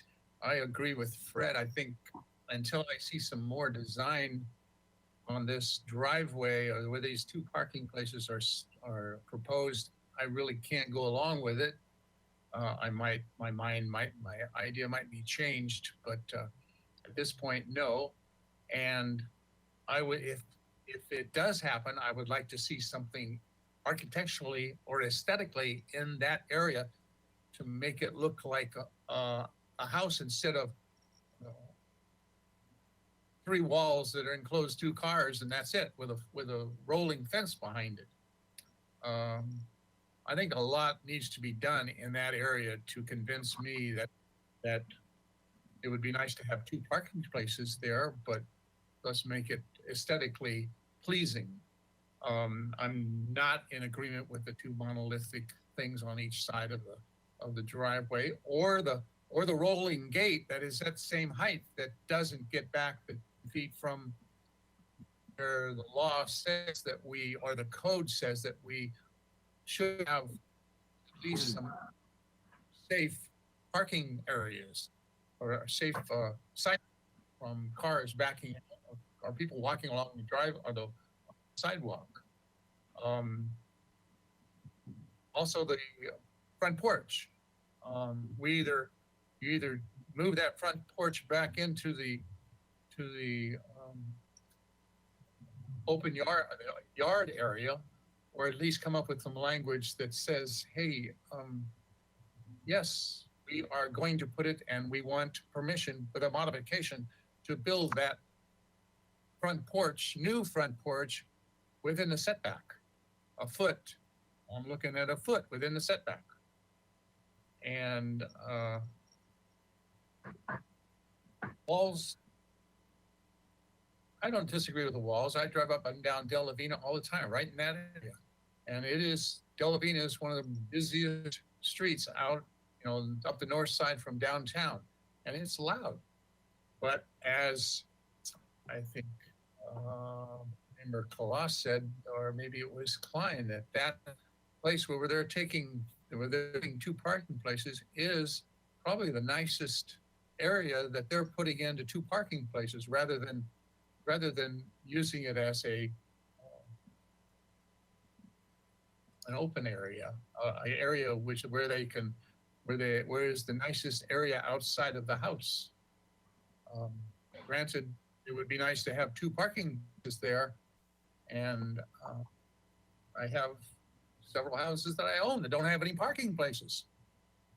But that's for the owners to decide, not me. And I'm sure I'm been involved in every house in town, as you all know. May not have plans for that house, but with a little investigation, you can tell whether there was a driveway on that house at one, or not driveway, but a garage built for that driveway for that house, a garage built for that house at one time, and find out where it was. I would say it was probably on Quinto Street, right to the north of where they're proposing the two parking places now. It is an old house. I've noticed it. At least I noticed the hedge a lot, and something needs to be done with it. And a little bit more work by the owners, I think we can come up with something a little bit better. I'd like to wait 2 weeks or indefinitely to find out what it's going to be, and I will be more inclined to go along and approve the project based on our guidelines. Thank you. All right, thank you. Board Member Ziegler, do you have any comments, please? I don't really have any comments other than the height of the walls, and he answered that. I wonder if there is sound equipment he could use to deafen the sound of the traffic without building high walls, but that's a whole separate subject. All right, thank you. Yeah, the comments I have, I can't support the bollards by the driveway. Part of it, as Fred and Joe would, being practicing architects, how many times is a plan check correction? You have the 10-foot triangle that we have to install. So it just shocks me that they would allow that in this case. And I think it would be a serious safety hazard. I'm also kind of disappointed that the owners are taking a modern approach on a house that's built in the 1920s. It's a charming cottage house. So I think the modern elements conflict with the house. They don't add to it. They actually detract from it. So I can't support any of this because it just seems like it's a conflict. Everything's conflicting here. You're trying to impose a modern element to an already established home that should be, I would be far more supportive if you would, kind of restore the home to its original charm, and that the parking and all that approach complements that charm, as opposed to trying to replace it or impose something new in it. So I can't really support this whole approach because it's not really, to me, it's not sympathetic with the integrity of the original style of the home. And I think that's really critical and important. And I think it would really enhance this neighborhood if they were to restore this house and keep that in mind when they're doing the parking so that it is consistent with what was already established, because it is a cute little house. So those are my comments. With that being said, I believe everyone has spoke.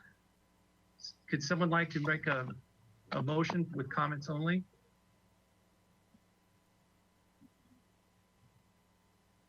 Mr. Chair, I'll attempt, but if anybody wants to chime in to help me, I would make a motion that the applicant return indefinitely scheduled with staff to the board with the following comments. One is we'd like the designer to reconsider the siding material on the 3 walls that surround the proposed parking area. That the applicant return with a concept level landscape plan, including possible materials for the permeable paving areas, and preferably perhaps a photograph sample of how the fence walls, stone walls will be treated, and that the board does not support the flanking plinths on each side of the driveway opening to the proposed parking areas, and request that the designer restudy how to implement an element there that would support the rolling gate, and that the height of the rolling gate be re-reviewed by transportation to assure us that whatever height is being proposed will be acceptable to them. That the applicant check with the city's committee on parkway trees to clarify whether or not the tree that needs to be removed for the parking area needs to be replaced. That the porch that's being proposed for reconstruction facing Delavina Street be clarified as to whether or not it actually is in the 10-foot setback along Quinto, and that further delineation of materials be used on the porch be provided, including colors, so that the board can understand what is being proposed. That the plans clarify where new fences are to be built or not be built on the easterly or northerly property lines. That a clarification be made on what might be proposed for any exterior lighting on the building itself, or any proposed landscape lighting within a concept landscape plan. The board would encourage the applicant to return with their first understanding of colors.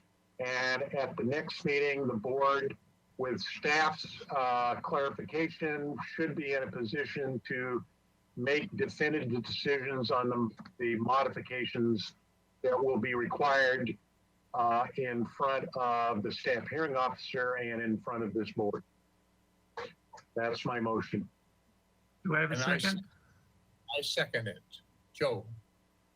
And open for discussion. I just want to go on record that I cannot support this project unless they do a different approach in terms of the style that is more consistent with the architecture, but I don't want to include that in the motion.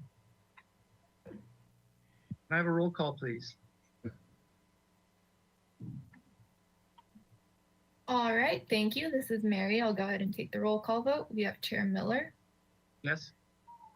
Vice Chair Sweeney, Yes. Board Member Kloss, Yes. Board Member Klein, Yes. Board Member Motisha, Yes. and Board Member Ziegler. Yes. All right, the motion carries. Thank you. All right, thank you very much. The time is 5:06 and our next item has been postponed. So our next item is scheduled for 5:30, which is 34 East Pedregosa. Is that correct? Yes, Chair Miller. However, the applicant has been notified that they would possibly be up a little bit earlier, and it is allowed by the SFDB guidelines for us to adjust the schedule to Okay. allow them to. I see Tom's there. So, all right, this is a continued item. Did we have minutes? Mr. Chair, just to be clarified with Ms. Farquhar, I believe it's a 15-minute leeway. So do we have to reconvene at 5:15? Because the application is set for 5:30, so the public needs to, I think that's the reason that rule is in place, correct? I am not 100% sure. Let's start at 5:15 just in case. We'll take a quick 7-minute break. Fred? Is that Yeah, okay? I think Fred's correct. Thank you. So sorry about that, Tom. So let's reconvene at 5:15. Sounds great.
Mr. Bolton, do we have those available?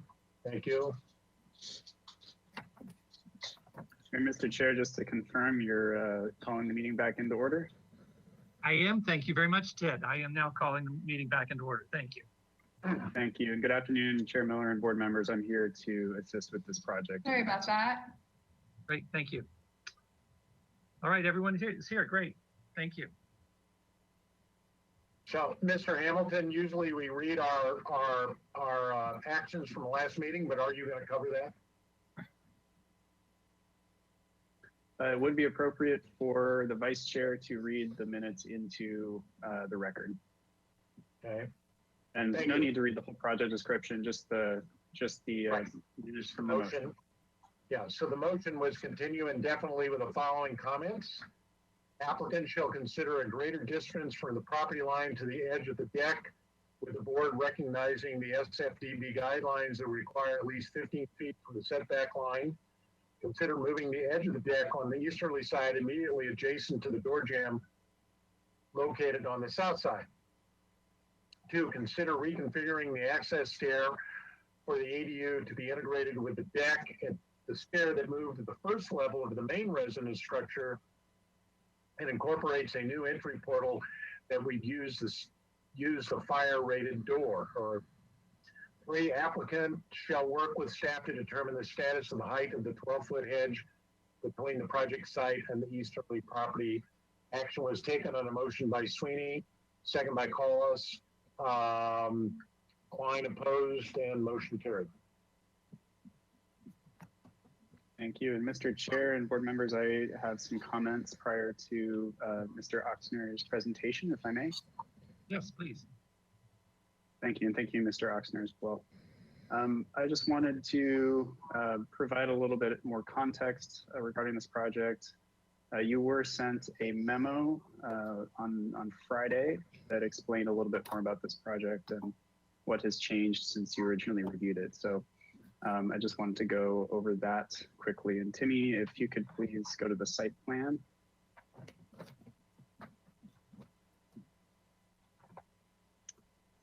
Okay, thank you. All right, so the big thing is that, well, 2 big things really. One is that the project has been redesigned to avoid the proposed modifications. So those are no longer part of the picture. However, due to the timing of the application and just the time that it's taken to process this application, the accessory dwelling unit is now part of the scope of the project due to the accessory dwelling unit ordinance being adopted. So consider that as part of your review as well, in addition to the proposed minor zoning exceptions for the hedges. And one clarification on the project description, the northern property line in this case is Project North. So the minor zoning exception is requested for that hedge between this property and the easterly property. It was a little bit confusing to agendize that, but Project North is what was decided. So that's, just wanted to clarify that as well. And essentially you should review, this project as a second story addition with those MZE requests. The minor zoning exception for the gate, that is for review by Public Works, is not bound by SFDB comments. The Public Works Department looks at those MZEs primarily in regards to safety. And I'm sorry, the MZ is not for the gate, it's for the portions of the hedge that are just adjacent to the gate. The gate itself is non-conforming as it exists. And I believe I covered everything I needed to here. The project has been deemed complete and meets zoning. It is just here to request an exception to the design guidelines in the ADU ordinance. All right, that's all I've got. And Mr. Oxner, feel free to take it away. Okay, great. Yeah, thank you, Ted. That was pretty clear. I think especially these ADUs need that. It's unclear a lot of times what we're looking at. In addition, I did receive an email from Brenda Belts that stated that the purpose of this project originally was and really should be the second story deck as it was located. It still is located within 15 feet of the property line. My notes show from the last meeting that the board was suggesting that we push that back 12.5 feet, and we've done that. The email also indicates that the stairs are allowed and have the same privilege as the ADU relative to setbacks. And we did look at relocating the stairs, but the situation is that the access to the ADU became too integrated with the house itself, being that back porch is the only really private deck space that this house has. And so the owner would prefer to have the stairs located where they originally were. And I'm still unclear about the review of the project relative to a second story, given that the time that it took was basically caused by the inability to properly identify what these issues were. So I'm not sure about that, but we'll go with it, and it may be a moot point. And again, so the records indicate that, yes, the gate is existing non-conforming. The garage was converted to a hobby room back in the 70s. There is no official parking space associated here.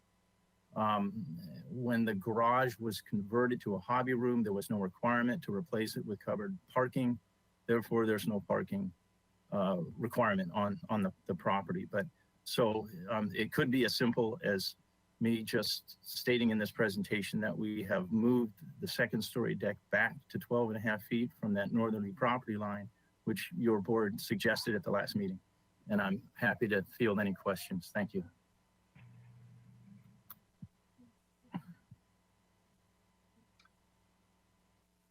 Thank you, Ms. Foster. Did we get any public comment?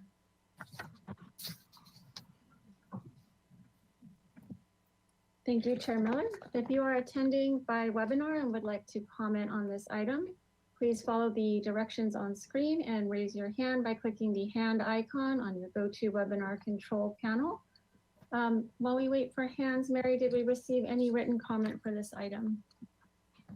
Thank you, Barbara and Chair Miller. We did not receive any written correspondence for this item. Thank you. Thank you. There are no hands raised, so Chair Miller, I will hand it back to you. All right, thank you very much. Board Member Sweeney, do you have questions? Yeah, just a few. First of all, Mr. Oster, you referred to an email. The email was from whom? Brenda Belts. She's on the staff, correct? Yeah, she seems to be the most informed on the ADU procedure as it's evolving through okay. All right. These odd Great. times. Thank you. So Mr. Hamilton has said that we're going to be looking at the elevations as a part of our purview. So Mr. Bolton, can you just run through those very quickly, please? Maybe you can enlarge each one as you roll through them. We can just take a minute to do that.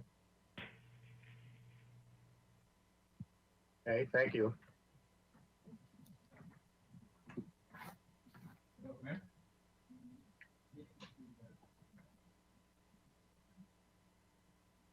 Oh, those are existing. I was wanting to see what was being proposed. Thank you.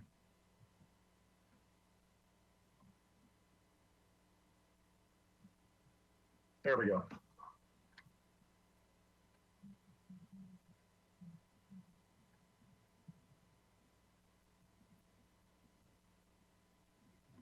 Oh, maybe you could stop on that one. Can we focus, Mr. Bolton, on the new second floor and that deck? I just have a question to Mr. Oshner. Because I couldn't, on my little computer, I couldn't read the drawings very well. On your plan, the deck stops 12.5 feet back. So there appears to be a vertical line right underneath where your note extension line is. Am I reading that correctly?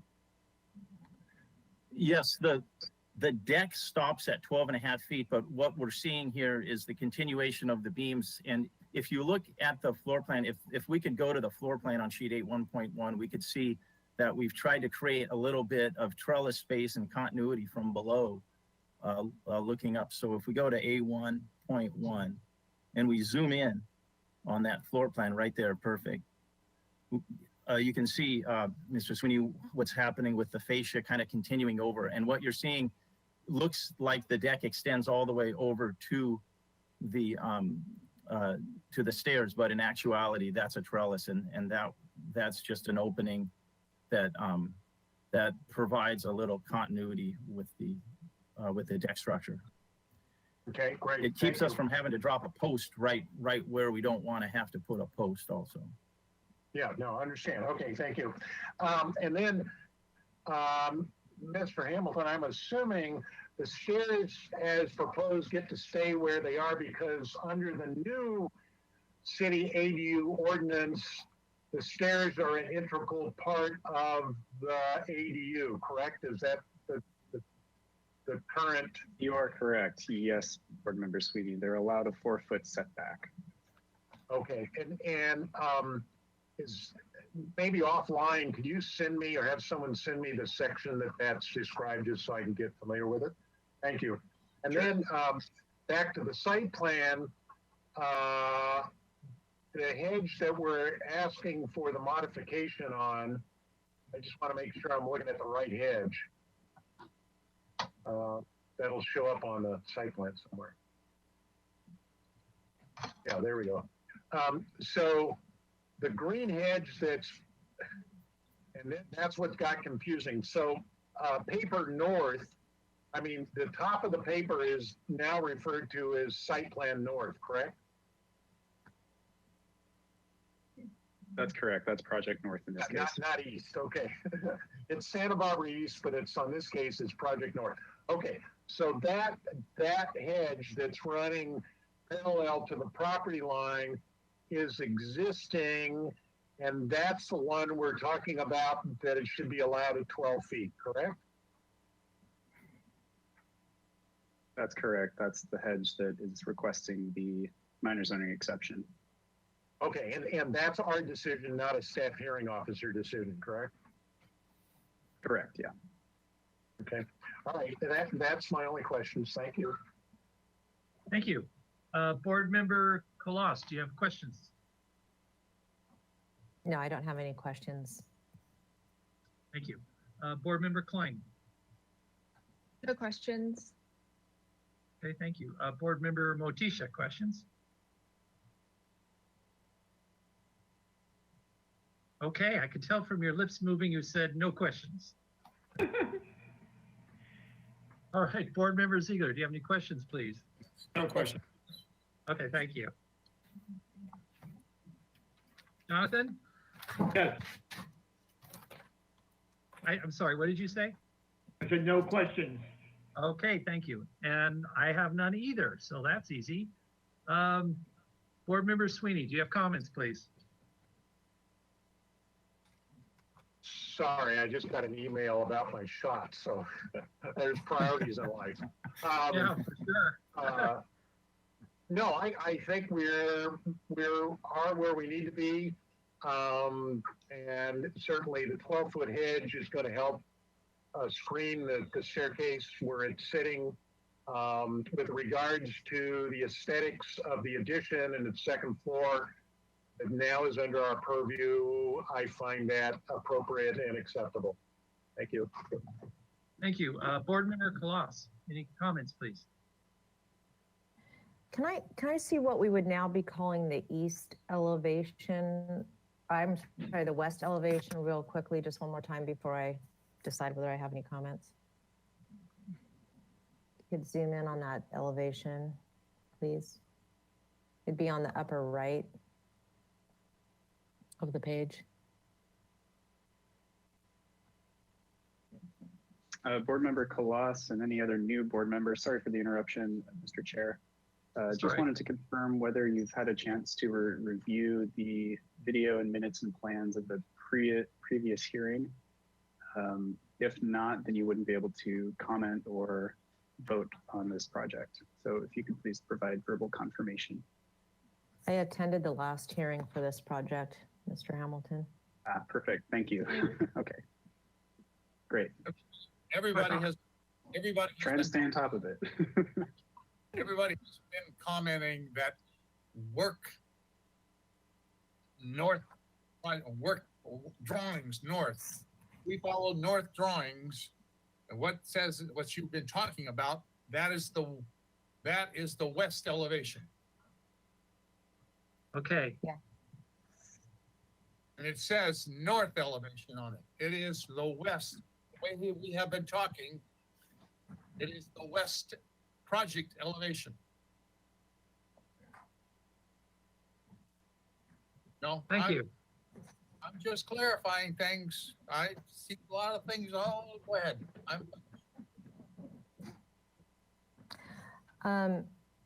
I take no exception to the project at large. I have some concerns about the roof over the deck and how it's extending over what appears to be the parapet. Perhaps Mr. Oshner could explain that a little bit better. I should have asked for clarification during questions. Other than that, I have no problem with the project. It feels like that should almost be clipped, sort of to mimic the clipped covering on the lower patio. I understand the desire for symmetry there, but it just seems awkward the way it's overlapping the parapet. That would be my only comment. Tom, do you have any comment about that? Yes, I do. And that's a good comment. We've gone back and forth on that. So okay, so what we've got there, that the purpose of that roof is sort of twofold.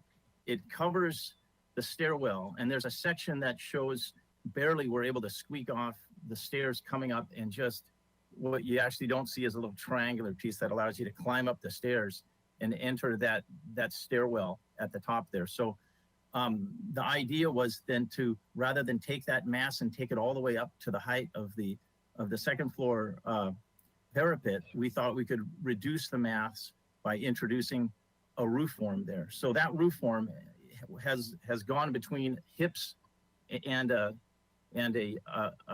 shed, sort of a gable side. Our first design was to keep the side on the right a hip and the side on the left not a hip, sort of a truncated gable. But the entry to the house, as well as this back porch, has this hipped element to it. So we thought, and I've always been a little more sympathetic for hips than for gables, as they kind of pose a lower mass, but we thought that would work well as the only real conventional roofs other than the sheds are the 2 points of entry. And we thought that this third point of entry, that made sense doing it. Thank you. Thank you. All right. Board Member Klein, do you have any comments, please? No comments. All right, thank you. Board Member Motisha, comments, please. Yes, looking at this west elevation, I don't understand, aesthetically, I don't understand the roof. I mean, I understand, I'm looking at the lines and I see what the roof is, but I don't think it fits the style of the house. If you got this kind of parapet with this sundial up, and then you have a hip roof, shed roof below it that covers the porch, and then you have a parapet and a flat, which resembles a flat roof over the existing house, and the location of that shed over the ADU porch is not in line with the flat roof or the parapet and the flat roof above it. Yeah, it just doesn't, aesthetically, it just doesn't look good. It's really corny. It's the only word I can come up with. It looks like it's a south of the border built roof on top of a Upper East Side shed roof with some decks, and they don't match from the ground all the way to the top of the parapet. Aesthetically, to me, doesn't look good. That's my comment. And go ahead, I'm finished. Okay. Board Member Ziegler, do you have any comments, please? No comments. Thank you. I kind of follow up with what Board Member Motisha said. The upper parapet style kind of looks like a Chinese restaurant to me. But the corners could be rounded rather than a sharp slope. I mean, it has more of an Asian feel to it to me but I'm not sure if it's worth having him come back again. But I kind of see what Joe is saying. I've stood at that gate at the sidewalk, looking over that gate, kind of peeking over it, and looking down that driveway because it drops about 3 feet or so. And all of a sudden, everybody's gonna look. That's the main elevation of this new platform. For some reason, nothing matches. Nothing matches on the elevation. All the roofs are located in different places. There's nothing on that roof and where everything is located. And why I think somebody else asked a question of why the roof extended so far to the right, which would be to the south. Okay. All right. Yeah, I stopped. Okay. So, Tom, did this roof line that you have on the top here, was this in the previous iteration? Yeah. I mean, where that roof, I'm very familiar with this structure. Yeah. That's the same thing that's happening at the front of the building. I'm not sure where these comments are coming from. Let's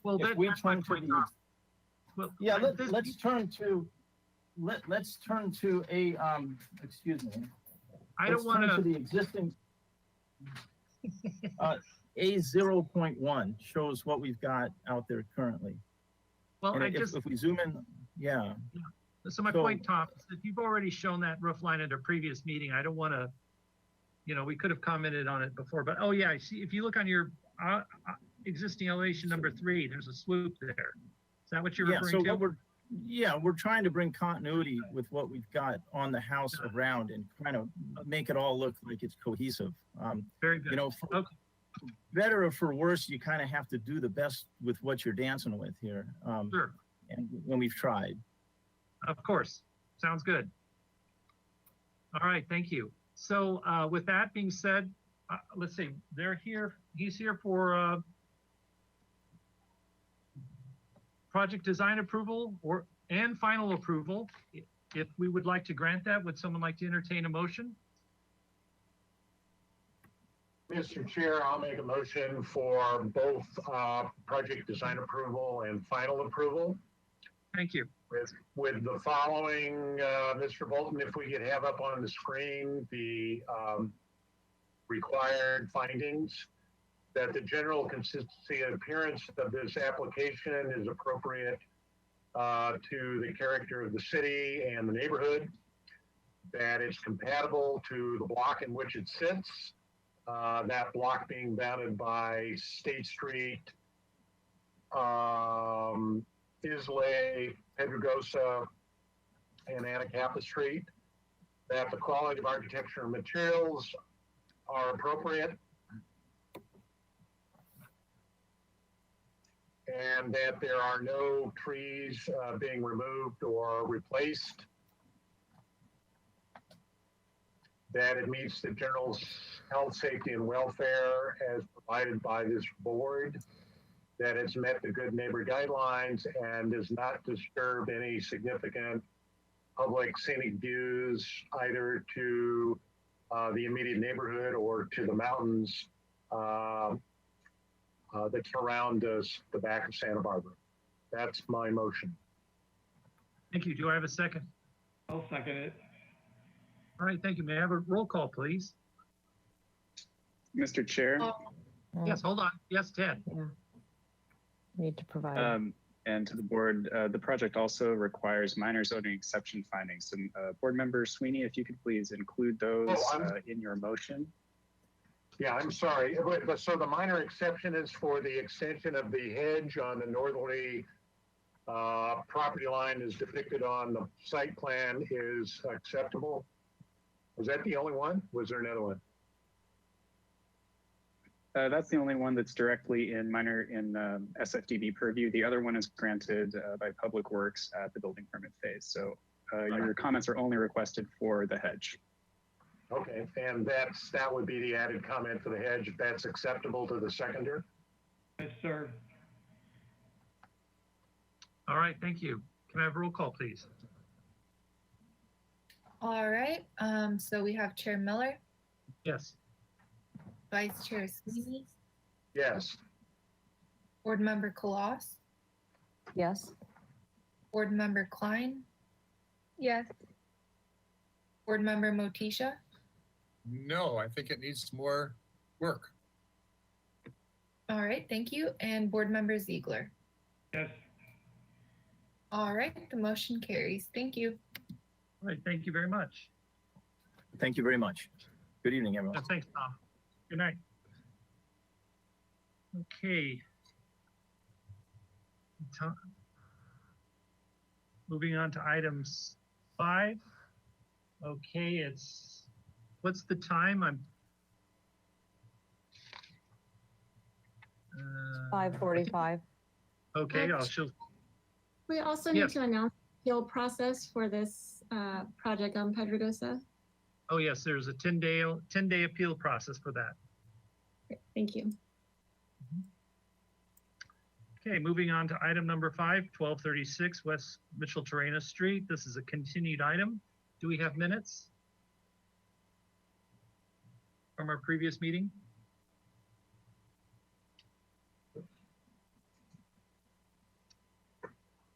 Thank you, Mr. Sweeney. Could you read them into the record, please? Thank you for reading into the record. The project was continued on a motion continued indefinitely to the full board before returning to the staff hearing officer with the following comments. 1, for the study area on the first floor on detail A1.2, return with a floor configuration showing the east-west or the north-facing wall in alignment with the existing cantilever cover. Applicant shall explore the insertion of 2 vertical windows on the east-facing point of the north bump out and a vertical window at the corner that would face the north elevation.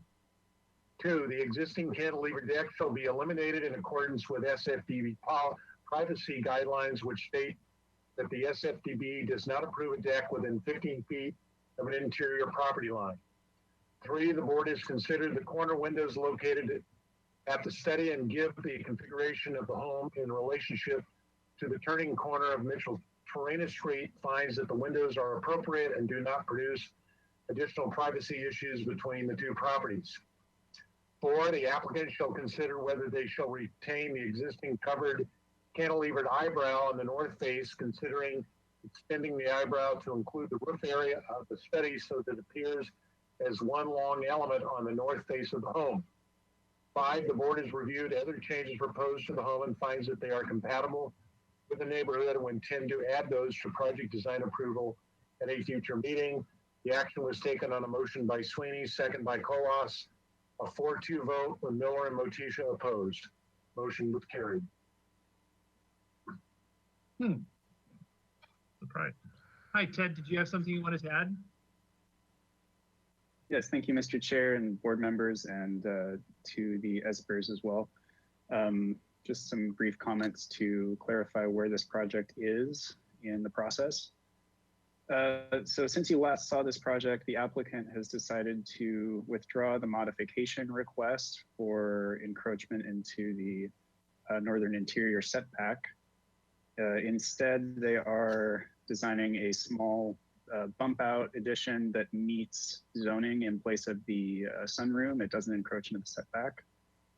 In addition, they're going to leave the existing non-conforming stairs that are located in the setback, as they are. Those were permitted under a permit in 1967. We do request that you take an action this evening. The project is subject to Permit Streamlining Act timelines. The action date is February 20th. So that's why we are requesting either an approval or a denial at this hearing. And other than that, the project has been redesigned to meet zoning and has been also redesigned in response to your previous comments, and we'll let the applicant take it from here to describe those changes. Thank you. All right, thank you. Welcome. Hi, everyone. Good evening. I'd like to start by going to, if we could, to page 2 of the photos packet, if that's possible. We can do this. Ted, I think there is a separate photos packet. Yes, thank you. Page 2 there. That would be great. Okay. Let me begin by stating I'm not an architect or designer. Though I guess you could say I play one on TV, which does fulfill a childhood dream of mine. I'd always wanted to be an architect. In fact, when I was 15, I used to draw floor plans, including the mechanicals. During that time, all of my designs had sunken living rooms. That probably dates me. But the photo that you're looking at here is our home. And I want to just take a few minutes here to share with you our journey getting to this point. I'm going to be quite direct, and I mean no disrespect, but I do believe it is important for you to understand our struggle, and perhaps together we can find that silver lining. A little over 2 years ago, we were presented with major change in our life. It required us to move cross country, leave our community of almost 25 years, as I was offered a position here in Santa Barbara. So California bound, we found ourselves. The house you're looking at is the house that we found. The neighborhood felt great. We were leaving an amazing neighborhood, so this was critical. We knew the house needed work. I mean, you can look at it and see that. But it wasn't anything that scared us. Jabron has, in the last 15 to 20 years, designed and often managed renovations of over 50 single-family homes, including our own, in various communities in our city area that we had over 1 million people. However, it wasn't so easy. In the purchasing of this home, a zero report was completed, and we learned about several violations. Many of the violations were honestly ridiculous. However, the sunroom, as it's been referred to in the zero report, was unpermitted and as you know, built to the property line. We wanted to understand what this meant in this new to us community of Santa Barbara. So we did what made sense, and we went to the planning counter. After we waited several hours, we were able to speak with one of the staff. What we needed to understand was what were our options, and then how likely and how efficient would it be to move through that process? Would we have to tear the sunroom down, or was it likely that we could get approval? We were told it was highly possible, especially due to its location on the hill and the neighbor's driveway in between. We walked away feeling it would be clear and efficient, and so we purchased the home. A year later, Jabron was able to join me here, and we had a pre-meeting with the zoning staff. We didn't take this meeting lightly. It cost money, right? However, it wasn't a meeting of action takeaways. The staff comments were only to state that the rules, basically, that we were encroaching in the setback. We knew that. What we asked for was a point of view about the likelihood of going through modification. And what has become the norm of our experience in this process was only to quote the rules. Yes, again, we know the rules, but what's the likelihood when the rules cannot be met? This isn't a new house. It's not in a new neighborhood. It's been here for over 50 years. The neighborhood is tight and the homes are within spitting distance of each other. We actually like that. That's what we were looking for. Our question again, what is the likelihood? The only direction we were given was it would go in front to design what we wanted and to present it in front of an independent group, you guys. At that point, you would make the determination based on the aesthetics of it, and then it would go back to a staff hearing officer who could then make the final decision. Again, there's a large cost involved in this. So what's the likelihood? Again, we were told it was possible, especially with the hill, the driveway, and the distance between our house and the neighbors. Now, if we could move to page 13 of this packet. Okay. The sunroom that encroaches into the setback right there where you see at the top of the steps that little doorway, it encroaches by 45 square feet. These 45 square feet have become quite the center of attention. In the process of submitting our plans to you in the modification process, we were encouraged to include our neighbors and have them write letters. They did. In fact, 5 different neighbors took their valuable time to write letters, from neighbors with 2 young children under 2 to neighbors in their 80s, and all of those in between. The neighbors whose house you see in this photo, the one that borders our property, has also taken time to speak in 2 different meetings, in front of you and in front of the staff hearing officer, both in support. However, let's be real, their voices really meant nothing. They wasted their time, at least in this case. The neighbor might move seems to be the standard reply. Some of you raised concern at the last meeting about allowing the sunroom built on the property line would set a bad precedent, but Chair Miller assured you that was not consideration. It has been done frequently in various parts of the city, and therefore allowing this would not be setting precedent. Even still, the comment was raised that someone might want to build on this hill. You've seen people do all kinds of wild stuff, and they might do it here. So let's just take a moment and process that while looking at this photo. I might win the lottery. People do, right? Someone just won $1 billion a few weeks ago. It could happen. However, it would be foolish for me to make decisions on I might win the lottery. It's best for me and best for all of us to make decisions on the likelihood of what will happen, to be reasonable in our approach and our decisions, to build a sense of partnership and collaboration. We have learned the hard way how this process goes. We are bounced back and forth. We've paid a lot of money getting to this place, and now we're back at square one. I am not saying that the staff and you are not nice and try. In fact, I would say it's quite the opposite.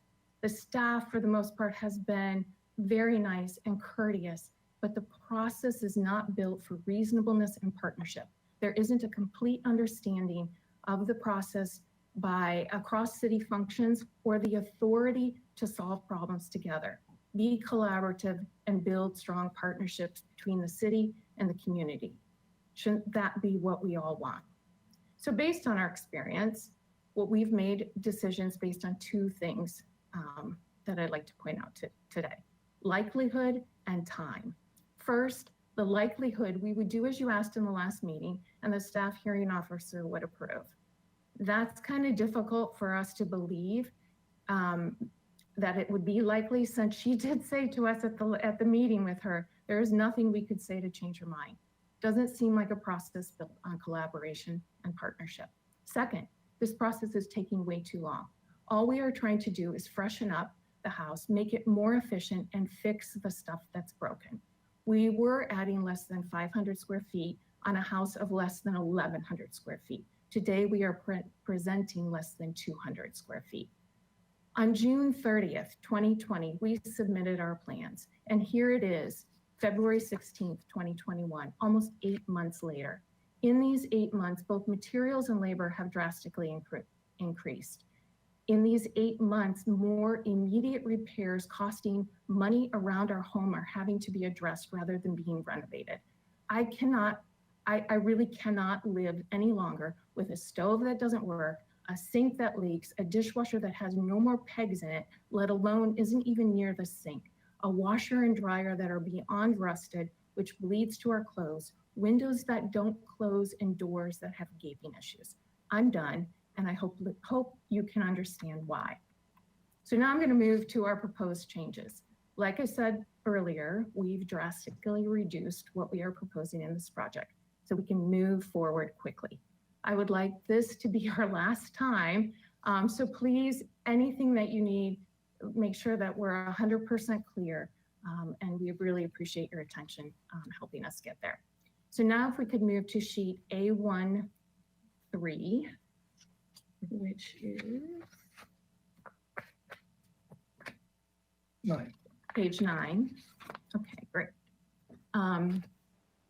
In the previous proposal, like Ted was saying, we were moving, maybe if we go to the one on the upper left, the front facade. we were moving those stairs on the left and we were making the main entrance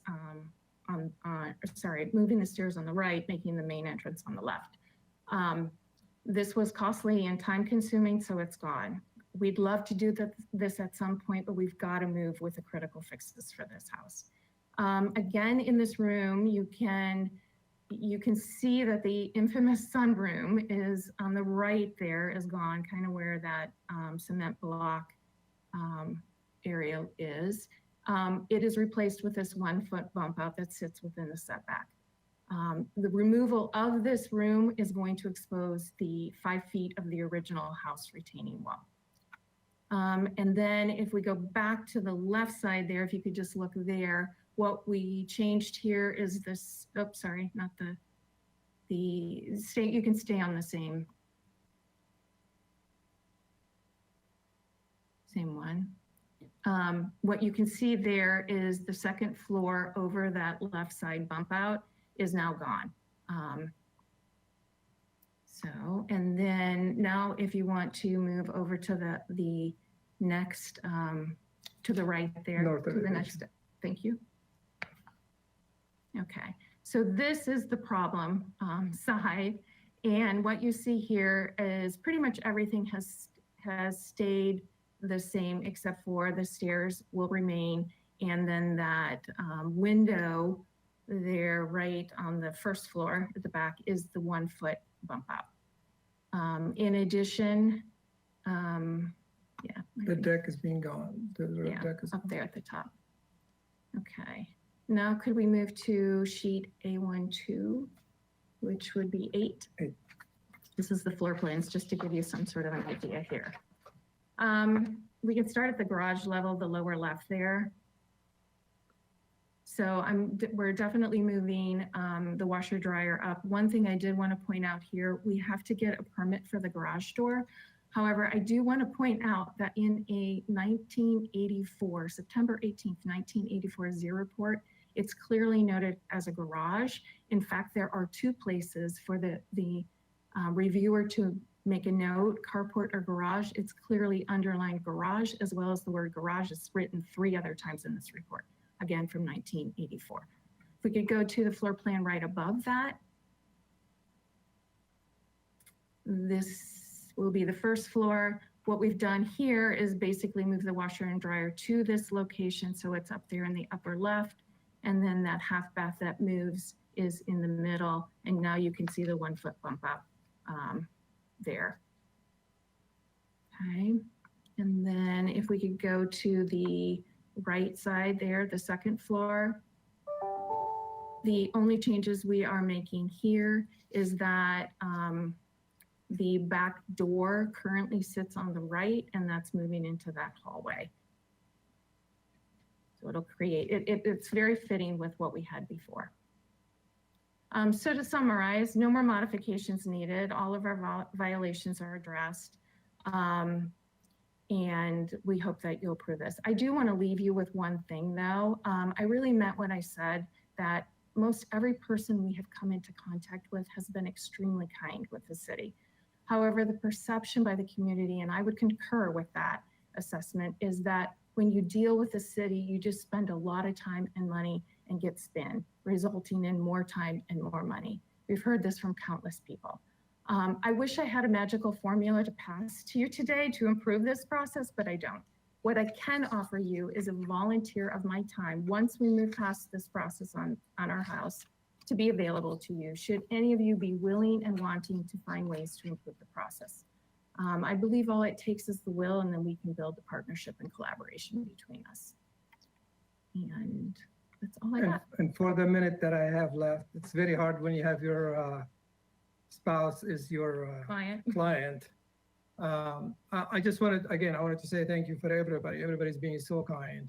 And I appreciate, like, look back to the first meeting we had when everybody welcomed us to Santa Barbara. That was one of the best days to me so far. And again, the only thing, I feel bad that I created a very nice design and everybody was happy with it, from the board to the neighbors. But the timing that we went through and all the back and forth, and now I can see when my wife really have to work with the kitchen. I have to work with the design, the minimum that we could have to proceed.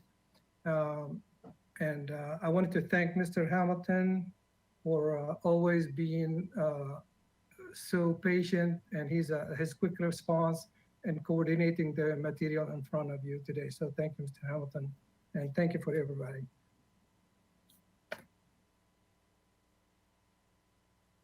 Wow. Well, thank you. I apologize, and I get it. I get it.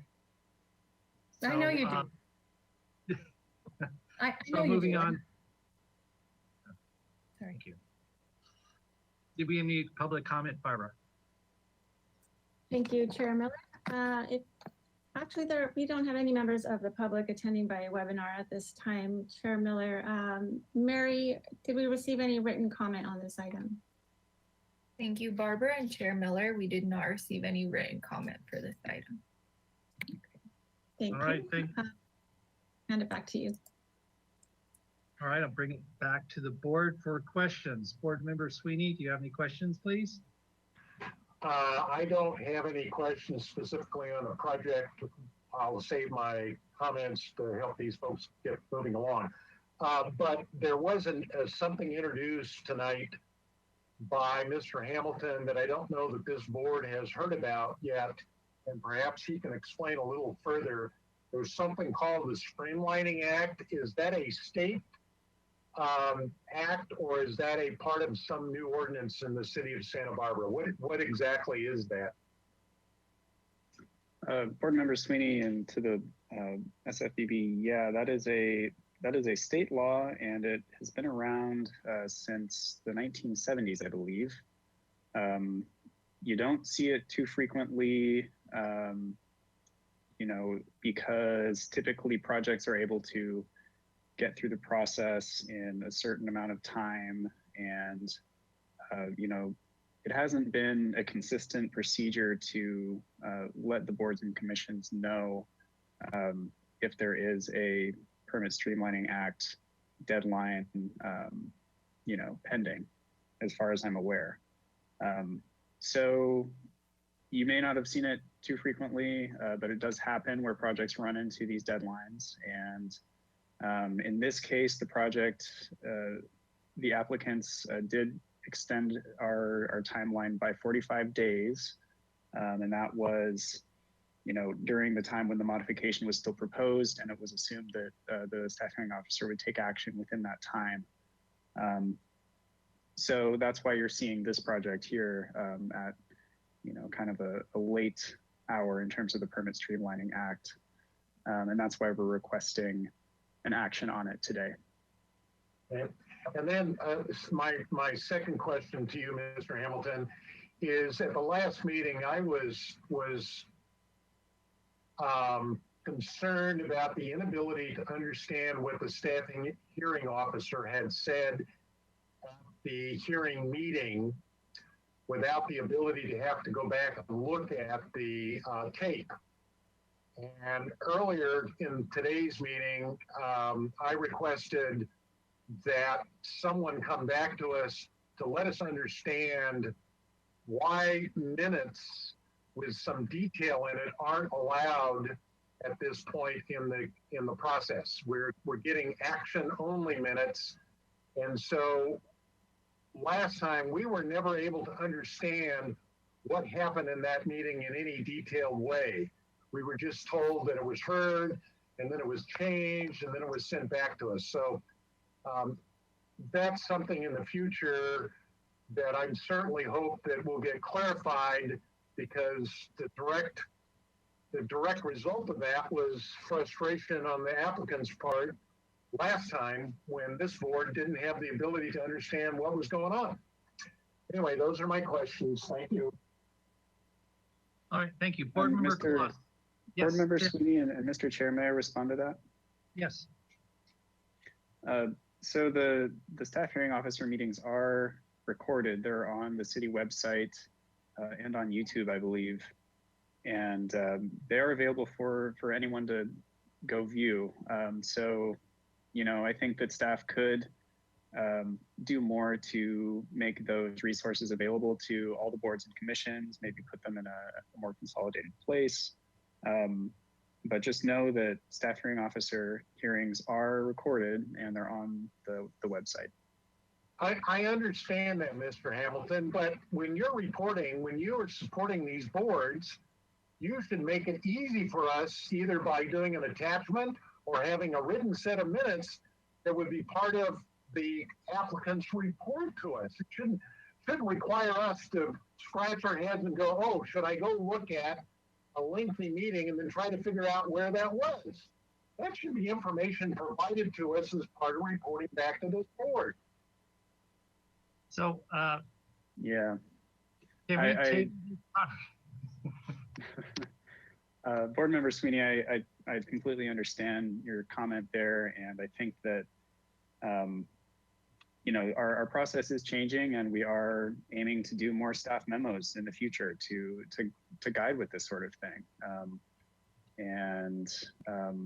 You know, it is steering a very large ship here at the city, and I think that, you know, change like that does take a little bit of time to take effect, but we are working toward that. Ms. Unzueta, did you have something you'd like to say? Mr. Chair, yes, I just wanted to echo Mr. Hamilton's comments that we understand, we hear, you know, the frustration, obviously, from the applicant as well as from the board, and as he indicated, you know, we are working on providing staff memos, not for every project, but for projects that maybe have some uniqueness or, you know, some difficulties, complexities, if you will.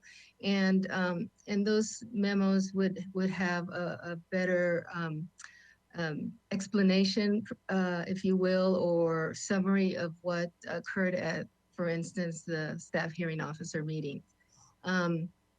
But we are working on process improvement. So what we've heard this evening, we will not take lightly, and we'll take those back to those that are working on those issues at this time. Thank you. Thank you, Irma. All right, let's move on, please. Board Member Kalas, did you have any, are we at comments or questions? I've lost track. I think we're at questions. Mr. Chair, we're at questions. Okay, thank you. The only question I have is the 1 foot bump out that you have here on the, I'm sorry, I'm forgetting what elevation the elevation is. Is that the farthest that can bump out and still comply with the setback requirements there? Yes. Okay, because I know we had talked about maybe some intermediate point, and you've probably pulled it back that full distance to just make it a clean cut, and I get that. Well, I wanted to say that I would have loved to do that, but while I'm changing the design, it rang back to me that when the staff hearing officer said there's nothing else you could do to change my mind, I figured, what's the point of me redesigning it, then go through the staff hearing officers to tell me no, then I have to come back to you. Oh, okay, so those were comments that you received from the staff hearing officer, yes, as well as this board. Okay, thank you. I do empathize with the frustration. I'll just let you know, I personally worked on a project for myself, and although it had support from this board and the staff hearing officer, it was appealed twice. It took me 2 years to get it approved because of a neighbor's appeal. So we all have our frustrations with the process, and I'm sorry it has taken you so long. I don't have any further questions at this time. Thank you. Board Member Klein, do you have any questions, please? No questions. Board Member Motisha, do you have any questions, please?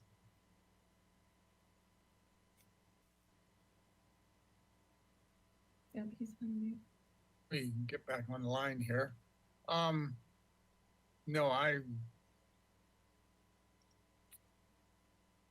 both the owners, I empathize with them.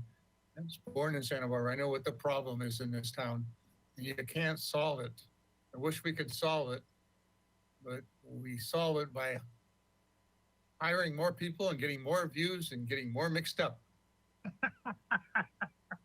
That's Very well put. That's just the way the cookie crumbles. And I wish It is true. It is Yeah. true, but I will tell you that part of the reason that I am even here in Santa Barbara is to fix some situations like this, and we're doing it. So I don't, let's not take the approach that it can't be fixed. It can, and it doesn't always mean people. Yeah, So- it couldn't be fixed. I said it existed, and that's the way the cookie crumbles. Until the cookie crumbles no more, it will hopefully help bake it right. Bake, B-A-K-E, right, the cookie. Yeah, let's all bake some new cookies. Yeah. No, I don't have any questions. As I said, when you first brought this project to me, anything you could do to this house was great. And it should have been, at that time, pushed through and allowed everything to happen. With too many views and too many opinions, no, it's not. And I emphasize with you. Yep. You empathize. Empathize. I think that's what I'm saying. Is that the right word? Yep. You emphasize the empathize. Yeah. Okay, thank you. Board Member Ziegler, do you have any questions? Yeah, I really felt your presentation was very important and very moving, but I have no questions now. It seems like you're making some progress, and your vociferousness was really good for you. Yeah, thank you. Yeah, I have no questions at this time. So, and the only comment I could make is I've been on this board for almost 11 years, and you'll discover that there's a group of people that think the board should be all the design review board should be eliminated. I grew up in Santa Maria. These are towns that have no review board. The community has absolutely no input on how their communities are developed. And I've watched in that particular community how they've completely hijacked anything that the community citizens have to say because the powers that be were in control. Whereas down in a community like Santa Barbara, which is a charter community, where they have the design review boards, the community can come in and make feedback. So there's a positive aspect and there's a nightmarish aspect. And that's about, and as what Joe says, it gets to be, it's not an exact science. It isn't. It for sure isn't. But I will tell you, we've dealt with lots of communities across the country with design boards, and I actually think it's it's a good thing to have people from our community represent the aesthetic view. But I think there's some cross-functional opportunities between the teams within the city.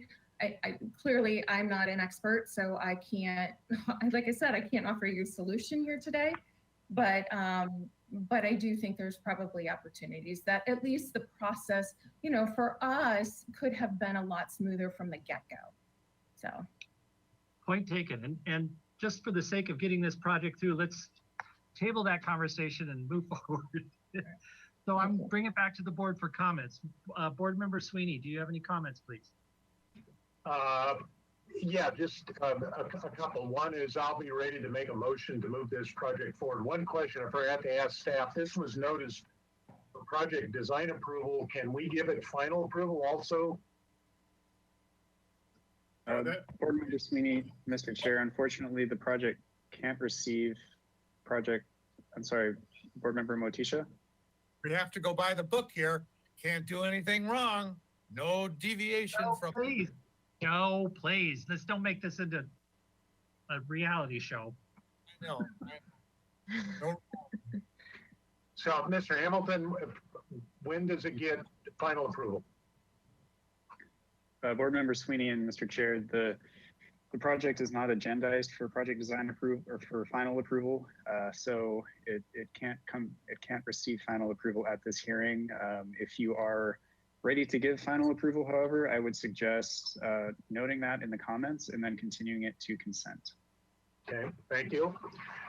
And then my only comment to the applicants, the reason this is so difficult for a few years ago, I had a project exactly like this with the same issue with the staff hearing officer on a component that was in the setback. And the staff hearing officer refused to listen to me. That project went through a 2-year process before we got it approved with a building permit.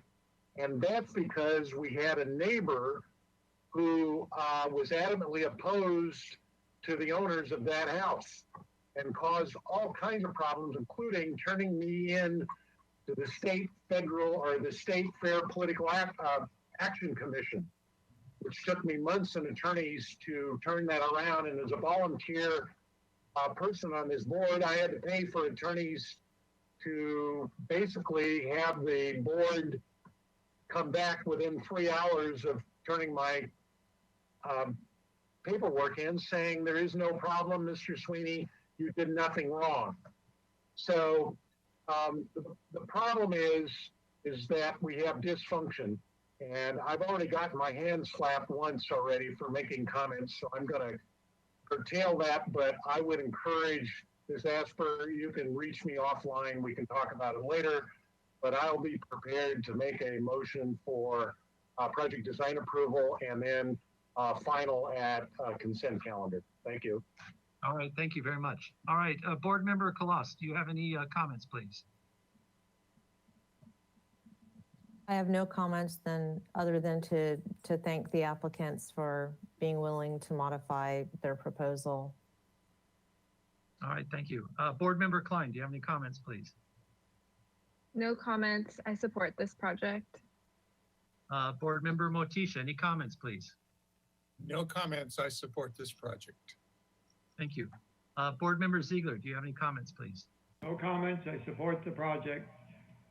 Okay, I do too. So Fred, would you like to entertain a motion, please? Yes, I'll move for project design approval, and Mr. Bolton, if you could put up the findings that we need to make. That the project does not dramatically alter the natural topography and existing conditions of the project site. That the building scale as proposed is appropriate and provides no visual impact to the neighborhood. That its general consistency and appearance is in alignment with the scenic character of the city and with this specific neighborhood at the end of Mitchell-Torrena. That the general size, bulk, and scale is compatible with the neighborhood given the specifics of a unique geographic site or topographic site, excuse me. That the quality of architecture materials is appropriate, and that the there are no major trees being disturbed as a result of this project. That the general health, safety, and welfare meets the criteria of this review board. That the good neighbor guidelines have been met, and that the project doesn't impede any public scenic views from or to the hillside. We would propose that the project return to consent calendar at the first available date for final approval.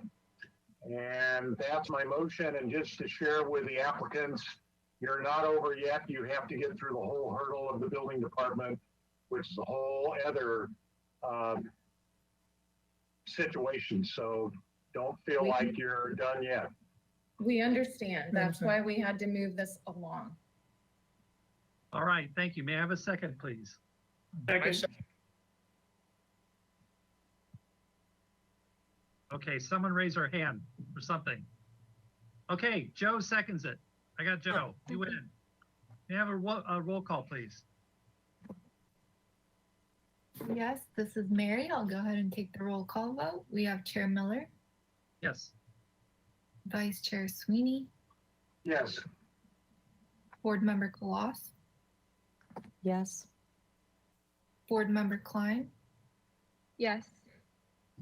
Board Member Motisha, Yes. and Board Member Ziegler. Yes. All right, the motion carries. Thank you. All right, thank you very much. And there's a 10-day appeal period. Appeal. Thank you. All right, that concludes our Single Family Design Board for February 16th, 2021. Thank you very much, you guys. Great job.